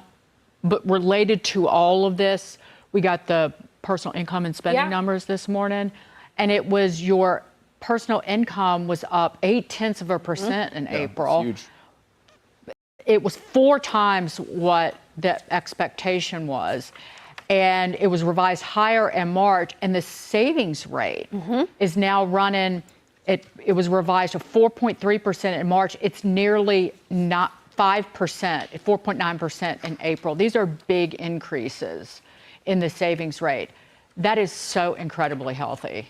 For the United States. And I'll just add to this, as she's coming to the negotiating table, he's got to think about himself also, because you have a situation where people in his party are coming after him. He's had a very long tenure here, and it's a little shaky with respect to what his standing is in China. And when the fact is, whoever controls the bag controls the market, and the United States controls the bag because we buy in large quantity. Okay, the United States is the largest consumer on earth. Largest. So we definitely control the bag. But with that being said, my daughter, I like talking about my daughter. She's 5 years old. I rarely buy crap for her. Okay? I leave that to the grandma. Her grandma buys all that stuff. Me? Heck no. If it's not going to impact you, if it's not going to make you a better child, if it's not going to make you smarter, I'm not buying it. I'm not investing time in it. Okay? There's just no way I'll do that. But grandmas are allowed to do that. Grandpas are allowed to do that. But as a father, I'm not allowed to do that. All right, here we go. Now, everybody has something to say about Pete Hegseth. But we got to give this guy his flowers, yo. He's going everywhere, speaking gigs, and every country he touches down at, he's working out with the troops. Who has ever done this? Who has ever done this as a Secretary of Defense? Who has ever done this? I don't think anybody has ever done this. He has a ball of steel. I'm going to tell you that much. To hold the line. You spend the best years of your life, your young years of your life in uniform, staying fit, staying ready, putting yourself willingly in harm's way for 330 million people who are a long way away. And I'm here to tell you that it matters a lot. We see it. We understand the challenges you face. I also pass a message from the president every time he wants me to let all of you know that from the Oval Office, from the White House, he has your back. He supports you, loves and appreciates what you do. He's charged me with taking care of you and your families. We're seeking peace. You can see that from President Trump. He seeks peace. He wants peace for us and our families at home. But the pathway to peace is strength, right? This right here is why I voted for Trump. Everybody talks, okay? Talk is cheap. Talk is absolutely cheap, okay? It's easy to talk. But when it's time to put in the work, actions, they step up. Trump has always stepped up every time people talk trash about him. He steps up and he performs. Same thing with the people he appoints. Look at Pete Hegseth. Every time people talk trash about him, he's this, is that, he's careless, is a drunk, is whatever, is unserious, is not fit to be in this office, yet he steps up every day and performs. This is what America is all about. Here. Got 3, 1, 2, 3. Now I got to go put a tie on, have a lot of meetings. That stuff's important too, as we send the signal to our allies and partners. Hey, here in the Indo-Pacific, America's here and we're not going anywhere.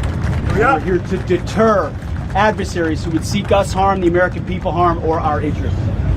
Man, this is just legendary. That's all I can tell y'all. Legendary. And my first guest tonight has made those goals his top priority. Stephen Miller has been at the president's side for a decade. And now in his role as Deputy Chief of Staff and Homeland Security Advisor, he's working to make President Trump's vision for a safer and stronger America the reality. But that task is not without its challenges. So when I sat down with Stephen this week, I asked him how he plans to overcome the opposition. Stephen, we're almost halfway through 2025. You've been around for a long time. You've been around President Trump for a long time. Give me your take on the state of things within the Trump administration 2.0, as I call it, and what are the top priorities heading into the summer? Well, first of all, it's wonderful to be here with you. I've been around for 10 years now. Sometimes it feels like it's only been a year. I mean, just in terms of how quickly time has moved as we've gone through as a nation, this incredible revolution of common sense, as the president calls it, and the birth of the MAGA movement all the way to the height of not just American politics, but world politics, right? The MAGA movement, the Trump movement, sits on top of geopolitics for the entire world as the most successful, influential political movement, changing the entire planet in terms of peace, security, prosperity. What I think about the most as I look back on this short period of time is how the president spent the last 4 years planning and preparing and getting ready for this moment, so that when he took that oath of office on January 20th, he knew exactly what he wanted to do from the moment he stepped into that Oval Office. He knew what bill he wanted to pass through Congress. He knew what he wanted to do on the border. He knew what he wanted to do on trade. He knew what he wanted to do on foreign policy, on military policy, on reforming the bureaucracy, and on fighting and draining the swamp. So we've seen more action and more activity in the last 4 months than any new administration has ever put into effect. Let me ask you about President Trump, because as you say, you've been around for 10 years. You've seen him through a lot. What has changed about President Trump and what hasn't changed about President Trump and the way he operates in the White House? So President Trump, I've been so blessed, so fortunate to be able to watch him as a leader up front, close and personal for 10 years. As again, he built the MAGA movement from nothing, from scratch. You know, in 2016, when he first ran, I think, I don't want to insult anybody, but I think pretty much every other Republican in that race was some version of an establishment Republican. That's all the Republican Party had to offer, was establishment Republicanism, status quo. President Trump blew up that whole entire failed system, and for the first time in our lifetimes, gave the American people a different choice, something other than the status quo, something other than, and I know it's a harsh word to use, but we were on a glide path to national suicide. Between open borders, between uncontrolled bureaucracy, between our total surrender on trade and economic policy, the throttling of American energy, the destruction of our culture, our education system, and the destruction of the rule of law, we were going to become a failed nation. And he changed all of that. And he offered people not just a choice, but hope. For the first time in their lives, they had hope that somebody in this system would fight for them. Nobody would ever choose to endure the 10 years of communist persecution that he, his family, his business associates, and his friends were subjected to. Watching him now be able to outmaneuver the left every single day, be 10 steps ahead of them at all times, just demonstrates how much they miscalculated by coming after him, because they've now made him far stronger than they could have ever possibly imagined. I've never seen any leader more determined and resolved to do the right thing. Whenever anyone brings him a problem set, he always just says, we need to do what's right for the American people. I don't care what they say about me. I don't care what they do to me. I don't care what I have to endure. We're going to do what's right for the American people. And that's what you're seeing every single day. The first term of President Trump was the most successful presidency that we have ever seen. But the second term is defying even the highest expectations the American people have ever had. What do you think happens to the Democrats as a whole? They took things way too far on a lot of fronts. Where do you think their party goes from here? Part of the reason why they have resorted to lawfare as effectively their entire political strategy is because they have an unsellable ideology. In other words, they're committed in a popular democracy. They're committed to a series of beliefs that are like 10, 20% in support. So they have to be corrupt to get anything done. Men and women's sports, as President says, completely open borders to the worst criminals on the face of the earth, people guilty of child predation, murder, even people who are guilty of violent torture and beating and killing and just senseless slaughtering. And they're let in without limitation for 4 years, right? A political party that's committed to raising taxes on everybody, right? A political party that is against the police, that wants to defund the police in your community, that wants to let rioters run free. And the punching bag for all of this are the hardworking American citizens. The people who do it right, they're the ones who are getting the brunt of it every day, economically, socially, culturally. So it's an unwinnable political message. If we can accomplish these reforms to just have a free and fair society, the Democrats are doomed. They cannot compete or operate in a fair system, which is why they have to rig it. What are you guys doing to ensure that a future administration doesn't come in and just dismantle everything that you've worked so hard to do?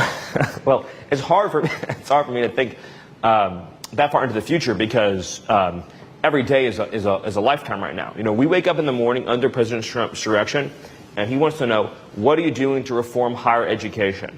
What are you doing to fight violent crime? What are you doing to make our trading system fair and deal with the theft of American jobs? What are you doing to make sure that our government is responsive and accountable to the people and isn't a swampy, horrible, terrible bureaucracy? So, we're so much focused on solving these crises and challenges of today.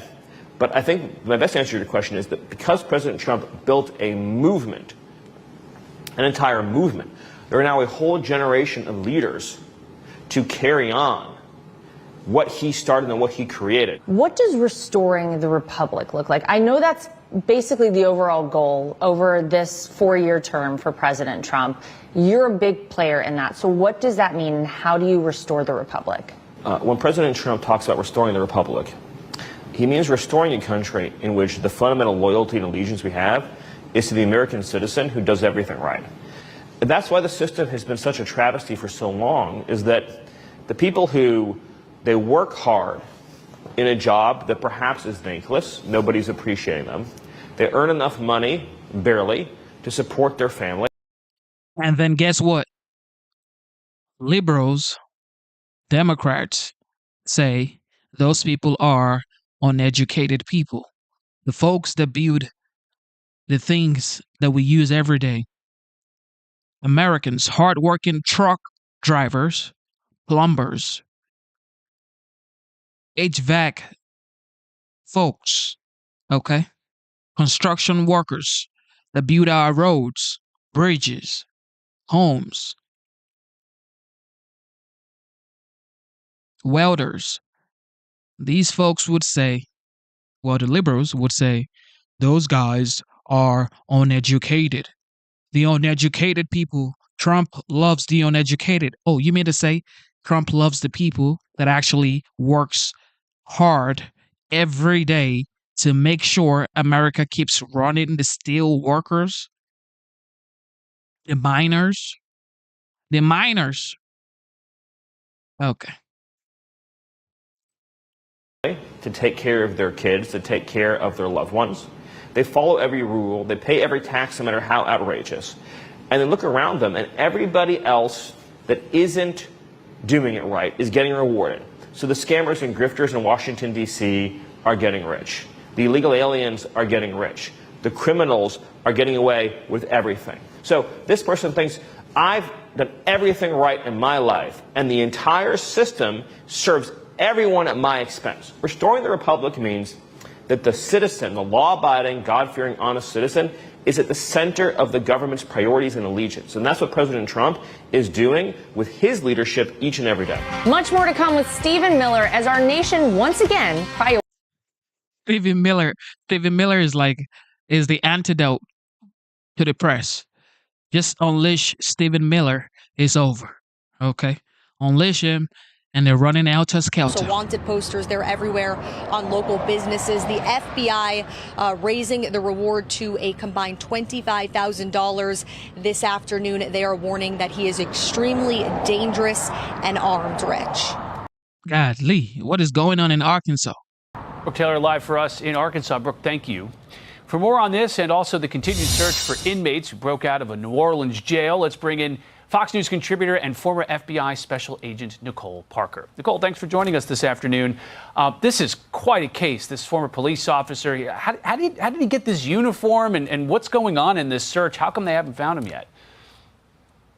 Well, that's a great question on how he got the uniform. Obviously, he disguised himself as some sort of corrections officer, law enforcement officer. He was able to fool the individual who let him out of that gate. And, in law enforcement, we want things obviously to happen very quickly, but sometimes it does take time. And he has, the advantage of a very rugged terrain in his near vicinity with the Ozarks. That's very difficult to search. And again, with the weather conditions, law enforcement's doing the best that they can, but they are utilizing drones, canines, helicopters. And like was mentioned, the FBI has, offered a reward for $20,000 leading to his arrest. And I can tell you that as an FBI agent, human intelligence is still the most valuable. If you see something, say something, do consider him armed and dangerous. Do not approach him. Remain safe with your families. I understand this is very, very uncomfortable. We've, heard of many jailbreaks recently. It's not comforting to U.S. citizens, but it will get solved. I have no doubt in my mind. But let's give law enforcement some time. But course, if you see something, say something, report the tips, and let law enforcement follow up on those. Yeah, you mentioned that, you think he's going to get caught. I mean, he's surviving in the woods, it seems, in the Ozarks. I mean, yes, it's probably good terrain to hide in, but it's not the most hospitable territory, is it? Definitely not. And eventually he's going to get desperate. People always need food and they always need water. And, people make mistakes. These people think that they're on the run for good and they make mistakes. They get tired, they get exhausted, and they get desperate. And that's when law enforcement can hone in. There's also been some reporting and discussion about his holding in a medium security prison. Do you think it was appropriate to put a former law enforcement officer who was charged and convicted of these violent crimes in a medium security prison? I personally do not. Someone who's been charged with murder and, or convicted of rape and murder. I mean, those are the two most serious crimes I believe that anyone can commit. A medium facility system. That's one of the problems in a lot of these prison systems right now. They are understaffed. They are overpopulated. They do not have the appropriate technology and things to stop these prisoners from escaping. But again, people are doing the best that they can. Right now, my focus is let's get this person apprehended and everyone remains safe. And the family of the victims, too. I think they've said to local reporters that they're extremely nervous that he's out on the run. Of course they are. I mean, how much should law enforcement be making sure that they're protected? Oh, absolutely. I mean, that's number one priority for any law enforcement officer is to keep their community safe. And as members of the community, please follow law enforcement's instructions. Do not approach the individual. Call 911 if you see any sightings of who you might think that is the individual. But again, keeping the community safe, always the top priority. Use common sense. But again, keep your eyes and ears open, stay vigilant, keep your head on a swivel. So now over to New Orleans, where there were 10 inmates who escaped. There's still 2 more on the run. Here's a little back and forth with local prison officials on how those prisoners escaped. There have also been a number of problems since the escape actually happened. I know the sheriff's office isn't here today, but can any of y'all speak to why a decade-old state-of-the-art facility is in such shambles? We're not going to comment on the jail or any conditions prior to. We're just looking forward. We have 8 captured. I mean, we just talked about a minute ago, Nicole, how there are underfunded facilities, understaffed facilities, but this seems to be on the pretty extreme end of facilities that you've seen, no? Right. And I mean, again, I have not served in New Orleans, but I do have friends from the FBI who have served as special agents in the New Orleans area. And it is something that is a very serious problem there. New Orleans has, a lot that they deal with. There are histories of, people aiding and abetting individuals. There's a history of public corruption. And so I appreciate that the Attorney General there, Liz Murrell, is getting in there and she's taking charge of the investigation and she's looking for accountability and she's looking to fix these problems. Do you think that, you see a jailbreak like this, 10 at a time, have you ever seen anything that's been, this large in scale, this many people breaking out of jail at the same time? Not in recent history, not that I'm familiar with, no. But again, that was a very calculated escape. The data says that between 2019 and 2023, within the federal system, nearly 1,400 people have been sentenced for, prison or jail escapes. And that's in the federal system alone. Those are people that were sentenced according to the United States Commissioning Service and Reports. And so, again, this is not something new, but to have that many individuals from one system, yes, that should give everyone pause. They need to get in there, needed to fix that. That is a serious problem. All right, Nicole Parker, thanks so much for joining us this afternoon. Nicole Parker, for sure, she says it the way she feels, and she's doing a great job, a former FBI agent. Ladies and gentlemen, you want to keep going. Now, what is going on with Iran? Okay? What is going on with Iran? Are they stalling the President of the United States? Are they stalling?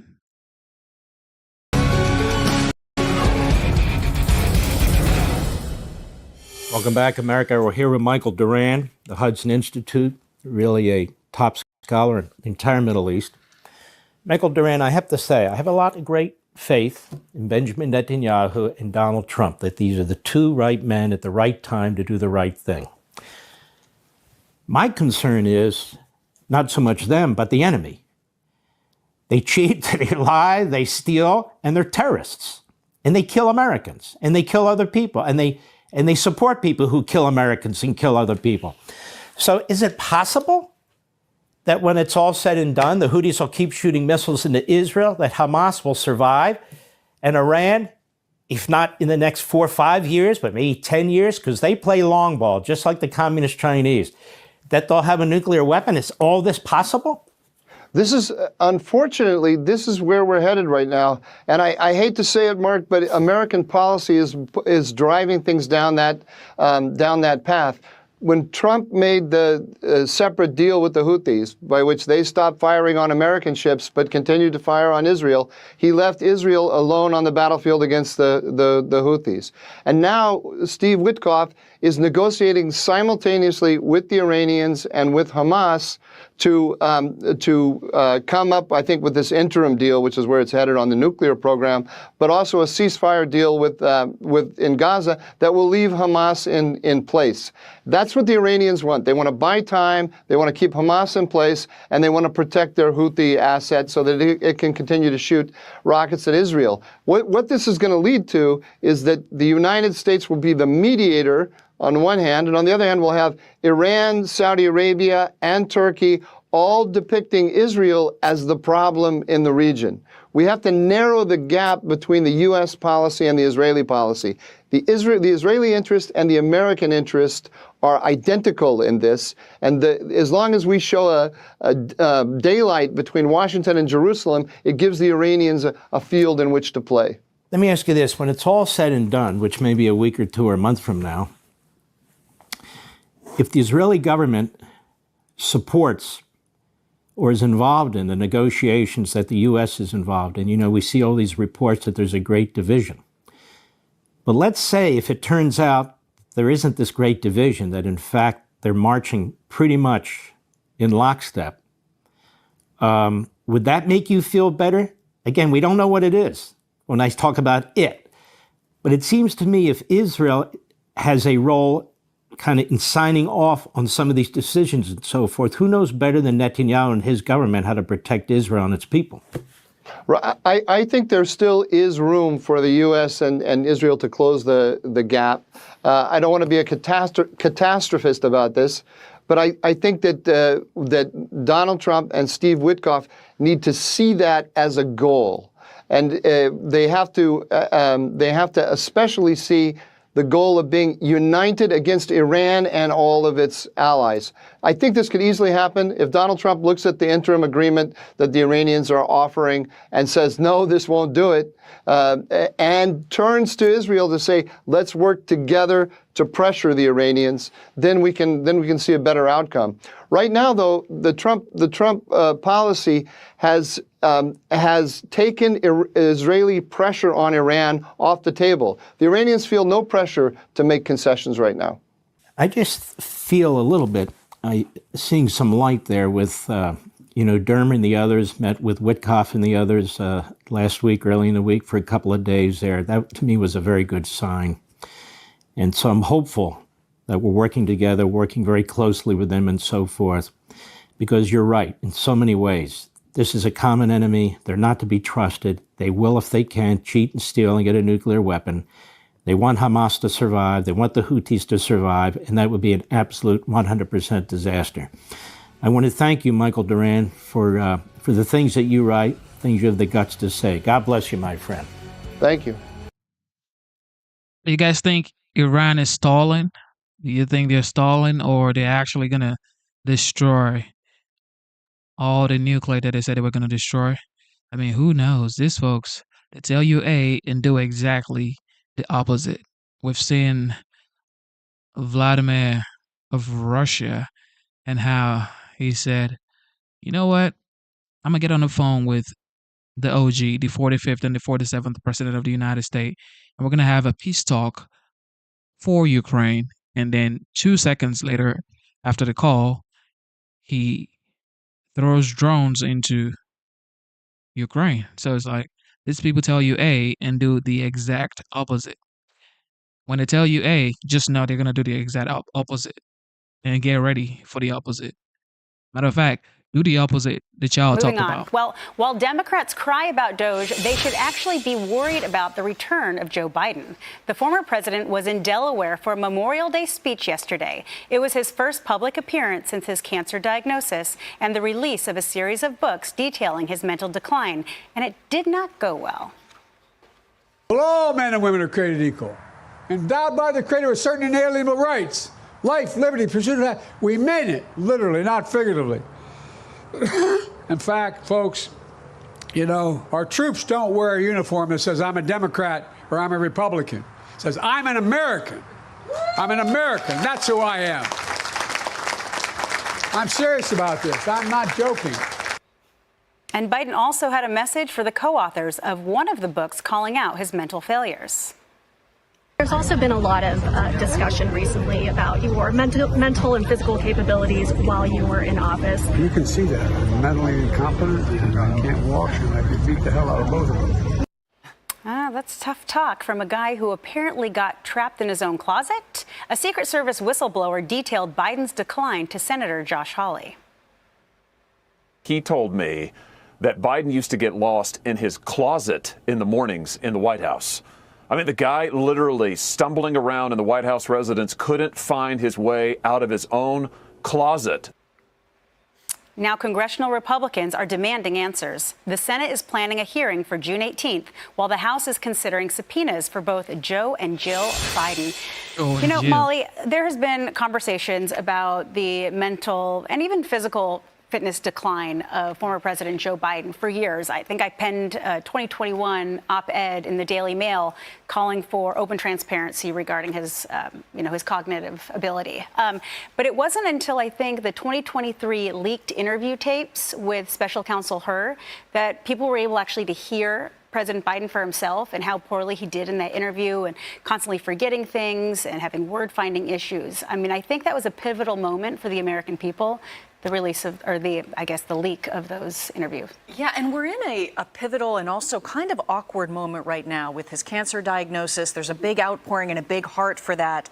And at the same time, I think there's a growing legitimacy felt across party lines, among independents, that a look back is not unwarranted, that it's not a crazy partisan idea to take a look at who knew what and when. And I think even if the exercise is uncomfortable, it will be interesting to see some of what comes out of that.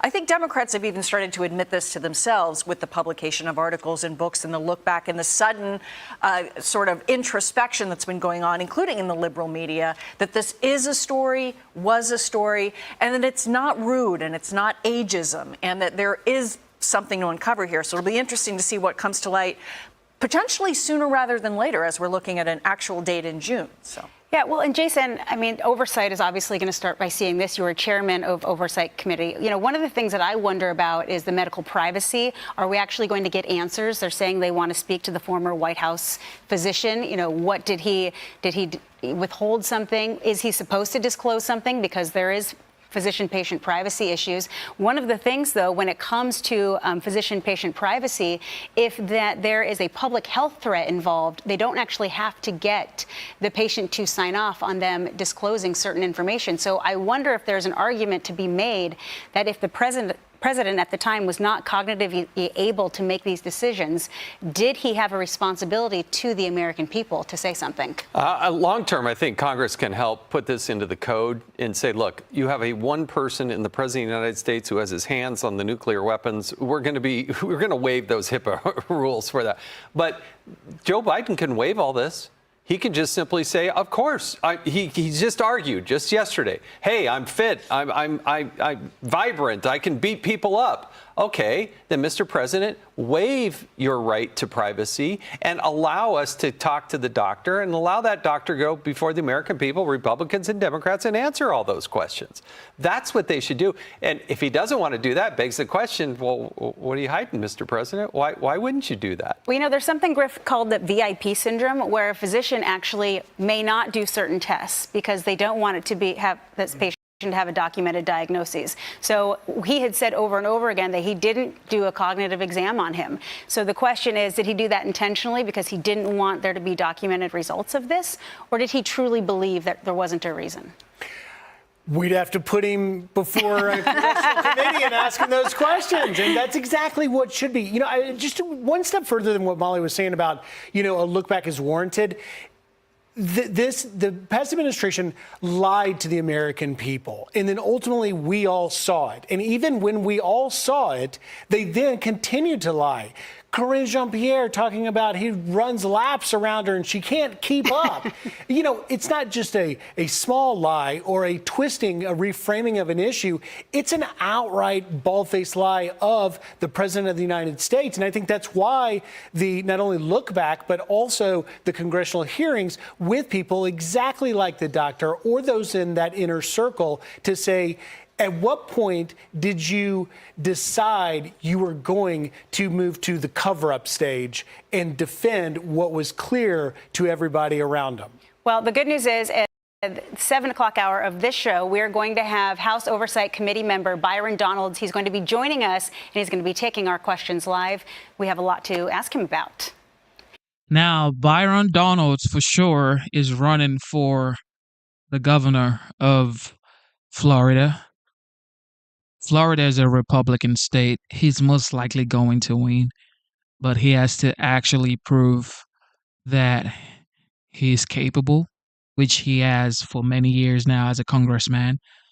However, you still have to convince the American people that you're capable. It's not more just because I'm a Republican. It has to be capabilities and can you perform under pressure?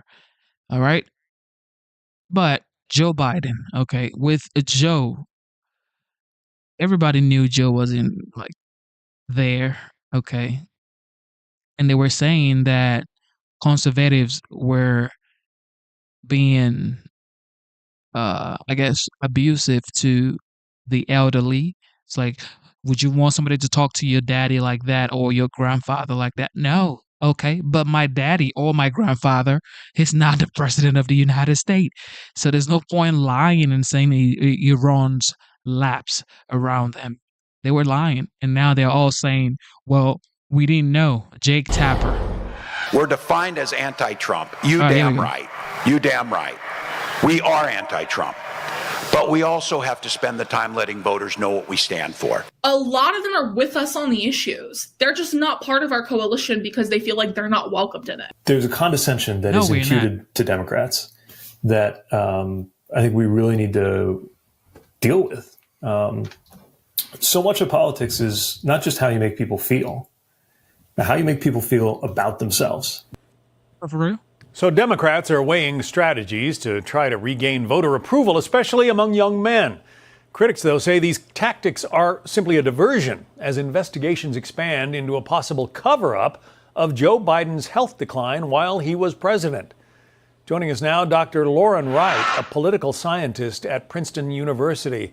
Dr. Wright, let me put this question to you. There are going to be investigations in the Senate, as we just said, as well as in the House, into who knew what when regarding the president's health. If you were on one of those panels, what would you ask?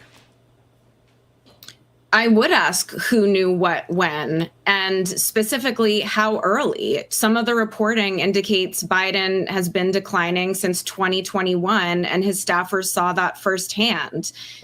Yes, it's a Republican effort, but it's a serious, dangerous issue that deserves every bit of scrutiny from the Senate, from the House. It's one of the most dangerous lies ever told by government officials to the American public is Joe Biden's cognitive decline. I hope they do look into it. We learned from the Robert Hur tapes that were released of his, White House counsel investigation.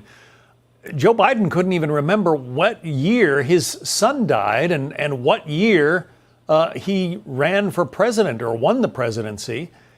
The fact that this guy was in office and had the nuclear football trailing him around is really kind of scary. And it raises the question, who was really in charge? Who was really running the Oval Office? Well, it's also antithetical to American democracy. And that's the message that Democrats campaigned on was Trump's a risk to democracy. The country is going to cease to exist, is what Joe Biden said if Trump is elected. And all the while, they were undermining democracy in one of the most fundamental, basic ways by seemingly taking away Americans' right to elect their president. They didn't want unelected bureaucrats running the highest office in the land. And unless people can give evidence to the contrary, that seems to be what was happening. And it's very scary. It's very serious, and it deserves all of the scrutiny and the seriousness that investigations into Trump's 2020 election lies and January 6th deserves, if not even more. But I can see a bunch of, top White House aides just going in front of Congress and saying, well, he seemed fine to me. Can they get away with that, do you think? I mean, maybe they can, but the damage has been done. Luckily, Americans did elect a different person. And so Joe Biden's not going to be back in the picture anytime soon. And so in that way, democracy does hash itself out, because one of the biggest issues for voters heading into 2024 was Joe Biden's age. And some polls even showed that 70% of Democrats were worried about this issue. And so it worked itself out, but that doesn't mean we shouldn't look back to see how it happened. Well, you're the political scientist, and doesn't this all go back to the fact that the, leading Democrats were afraid that Bernie Sanders was actually going to win their nomination back in 2016, and that, so they sort of propped up Joe Biden to make sure that somebody who was more palatable to mainstream Democrats won the election? Well, Democrats do have a much more restrictive primary process, but I think the bigger issue for them right now is that they do have a problem with the truth. They staked out these very extreme policy positions, not just messaging issues, policy issues heading into 2024. And some of them are now saying they never even said these things, whether it's on gender identity or the economy or immigration or inflation. Just all of these things deserve an explanation. They either need to double down on those unpopular policy stances and explain what happened, or say that they were lying and that it was strategic. And part of that is how the Democratic primary process unfolded. So, all of those people that Joe Biden pardoned, including his own son, Hunter, and a number of other people, Dr. Fauci, for instance, we don't even know if he made those decisions himself or if somebody, put the auto pen in front of him with a sheet of paper and said, here, push the button, Mr. President. I mean, those pardoning decisions are extraordinarily controversial, and certainly Trump has made some too, and both are within their powers to do so. But yes, the problem is exactly what you just said, John, which is that every decision Joe Biden made at the beginning of his presidency all the way to the end now is going under a spotlight that is entirely appropriate. We'll see if we get some answers from these congressional investigations. Dr. Laura.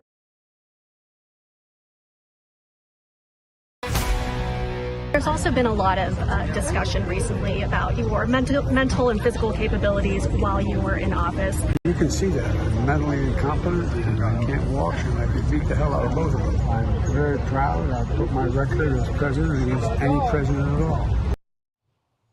Former President Biden cracking jokes about his mental fitness in his first public remarks since his cancer diagnosis. But Republicans aren't laughing. Laura Trump was one of the few who called out his decline early on, and she joins us now. She's the host of My View on Saturday nights. Great to see you, Laura. So it really is kind of amazing to look at that clip right there. For during the entire 4 years of his presidency, I have no idea what he's saying, and I didn't even get that he was joking until somebody explained it to me. Yeah, is that what that was? Was that supposed to be a joke, Charlie? I'm not sure either. I think we're all still struggling to interpret what Joe Biden is saying. But that's really the scary part of all of this. And, you look at November 5th of 2024, that was a day that really determined a lot for the future of America. Obviously, Kamala Harris at that point was the Democrats' nominee. But you think about the fact that had Donald Trump not won this election, guys, we would not even be talking about this. Jake Tapper wouldn't have a book out. The liberal media would not be actually talking about the fact that Joe Biden's decline was so severe. And I mean, it's really frightening. I think we're looking at one of the greatest scandals in American political history. Whether it's just sweeping under the rug what was going on with Joe Biden, the lies that were told to the American people, the auto pen, as President Trump likes to point out, that was used time and time again to sign very significant documents. There's so much to unpack here, but I think the great news is that you have Republicans in the House saying, look, we want to investigate this. They actually are bringing a lot of Biden staffers in to question them, to say, what did you know? When did you know? What was going on? Who was using the auto pen? But yes, I think it's terrifying to think about Joe Biden having been president for the past 4 years, guys. But imagine Donald Trump hadn't won. We wouldn't even be talking about this right now. Now, Lara, you know something about Jake Tapper. Let's play this clip and have you react to it. I think there are any number of people that were part of this decision to hide how bad it was, not only from the media, not only from the public, but also from cabinet officials, from people in the White House, from Democratic lawmakers. I mean, there was a period, 2023, 2024, Democratic lawmakers barely saw the president. And yes, I think it was Jill Biden. I also think it's Hunter Biden. I also think President Biden has some agency here, too. We're not saying it was weekend at Birdie's. He was aware what was going on. No, I'm saying he wasn't. Like, he had moments where he was non-functioning, but he understood what was going on. I mean, we saw him earlier today. He can speak and talk. If you hear right now, he could talk for 10, 15 minutes and be fine. But, Lara, during that time, Tapper attacked you. He thought you were making fun of his stutter. Yeah, that whole situation was atrocious. Just the accusation that I would ever make fun of someone with some sort of a disability got a New York Times op-ed written by Captain Sully Sullenberger to say what a horrible person I was. So I'm expecting, of course, Lucas, some sort of an apology from him. I'm sure that'll be coming soon as well. But it's pretty incredible to hear Jake Tapper now. And by the way, a lot of these folks on the other side of this trying to tell us that we should now believe them. Either Jake Tapper is one of the worst reporters and journalists in the history of America, because we could all see with our own eyes and hear with our own ears, Joe Biden was not cogent at all. That he was very, disturbed whenever we saw him in public. He had to have this group of people take him to Marine One. He was specifically calling on reporters, not President Trump, who you see in the Oval Office, calling on everybody, as transparent as he possibly could be. It's a little too late, I think, for a lot of these people. And the fact that Jake now even is like, yeah, for 10 to 15 minutes, he was fine. This is the leader of the free world. He needs to be fined 24 hours a day. I'm sorry I'm the one to point that out. Right. Oh, my gosh. You pointed out so much so early, and you were attacked for it, and you stuck to your guns, and I love that about you. Hey, it's Will Kane. Click here to Thank you for tuning in to the live show. You know what time it is. It is currently 5:01 a.m. And of course, today is the 1st of June, 2025. It's a Sunday, so God bless you. God bless your family. God bless your children. God bless the United States. The United States is the greatest country on earth. God is the greatest. Instead of looking for perfection, seek for consistency. Never give up on yourself. Never give up on your dreams. Never give up on God. Believe in yourself. Believe in your dreams. And believe in Almighty God. All right? With that being said, God bless you. C. Shelley, the moderator for tonight. If you stayed up until now, that means you enjoyed the show. Regardless if you're a liberal or a conservative, doesn't matter. What matters is you are American and you love the United States and you believe the United States is the greatest country on earth. So pray for America, pray for unity, pray for strength, and just pray for love, okay? Love in our heart, because we don't want bitterness to hate our fellow brothers and sisters. It's not worth it, okay? Love is the answer. Unity is the answer. All right. If you haven't subscribed to the channel, subscribe to the channel. If you haven't double tapped your screen to give this video a like, double tap your screen twice to give this video a like. And also we have memberships. It is $4.99 if you decide to join the memberships. Awesome. Shout out to our members, esteemed members, Ellie, Ringmaster, Sandra, and of course the GOAT, Luke. Shout out to the GOAT, Luke, one more time. And yes, man, God is the greatest. Also, if you are interested in precious metals, check out Augusta Precious Metals. The link should be in the description below, or it should be in the previous video description. So yeah, check the description. You might find it. And yes, get involved with the country, get involved with your community, get involved with America, and do your own due diligence and let love lead. All right. God bless you guys. It is your boy Genesis. God is the greatest.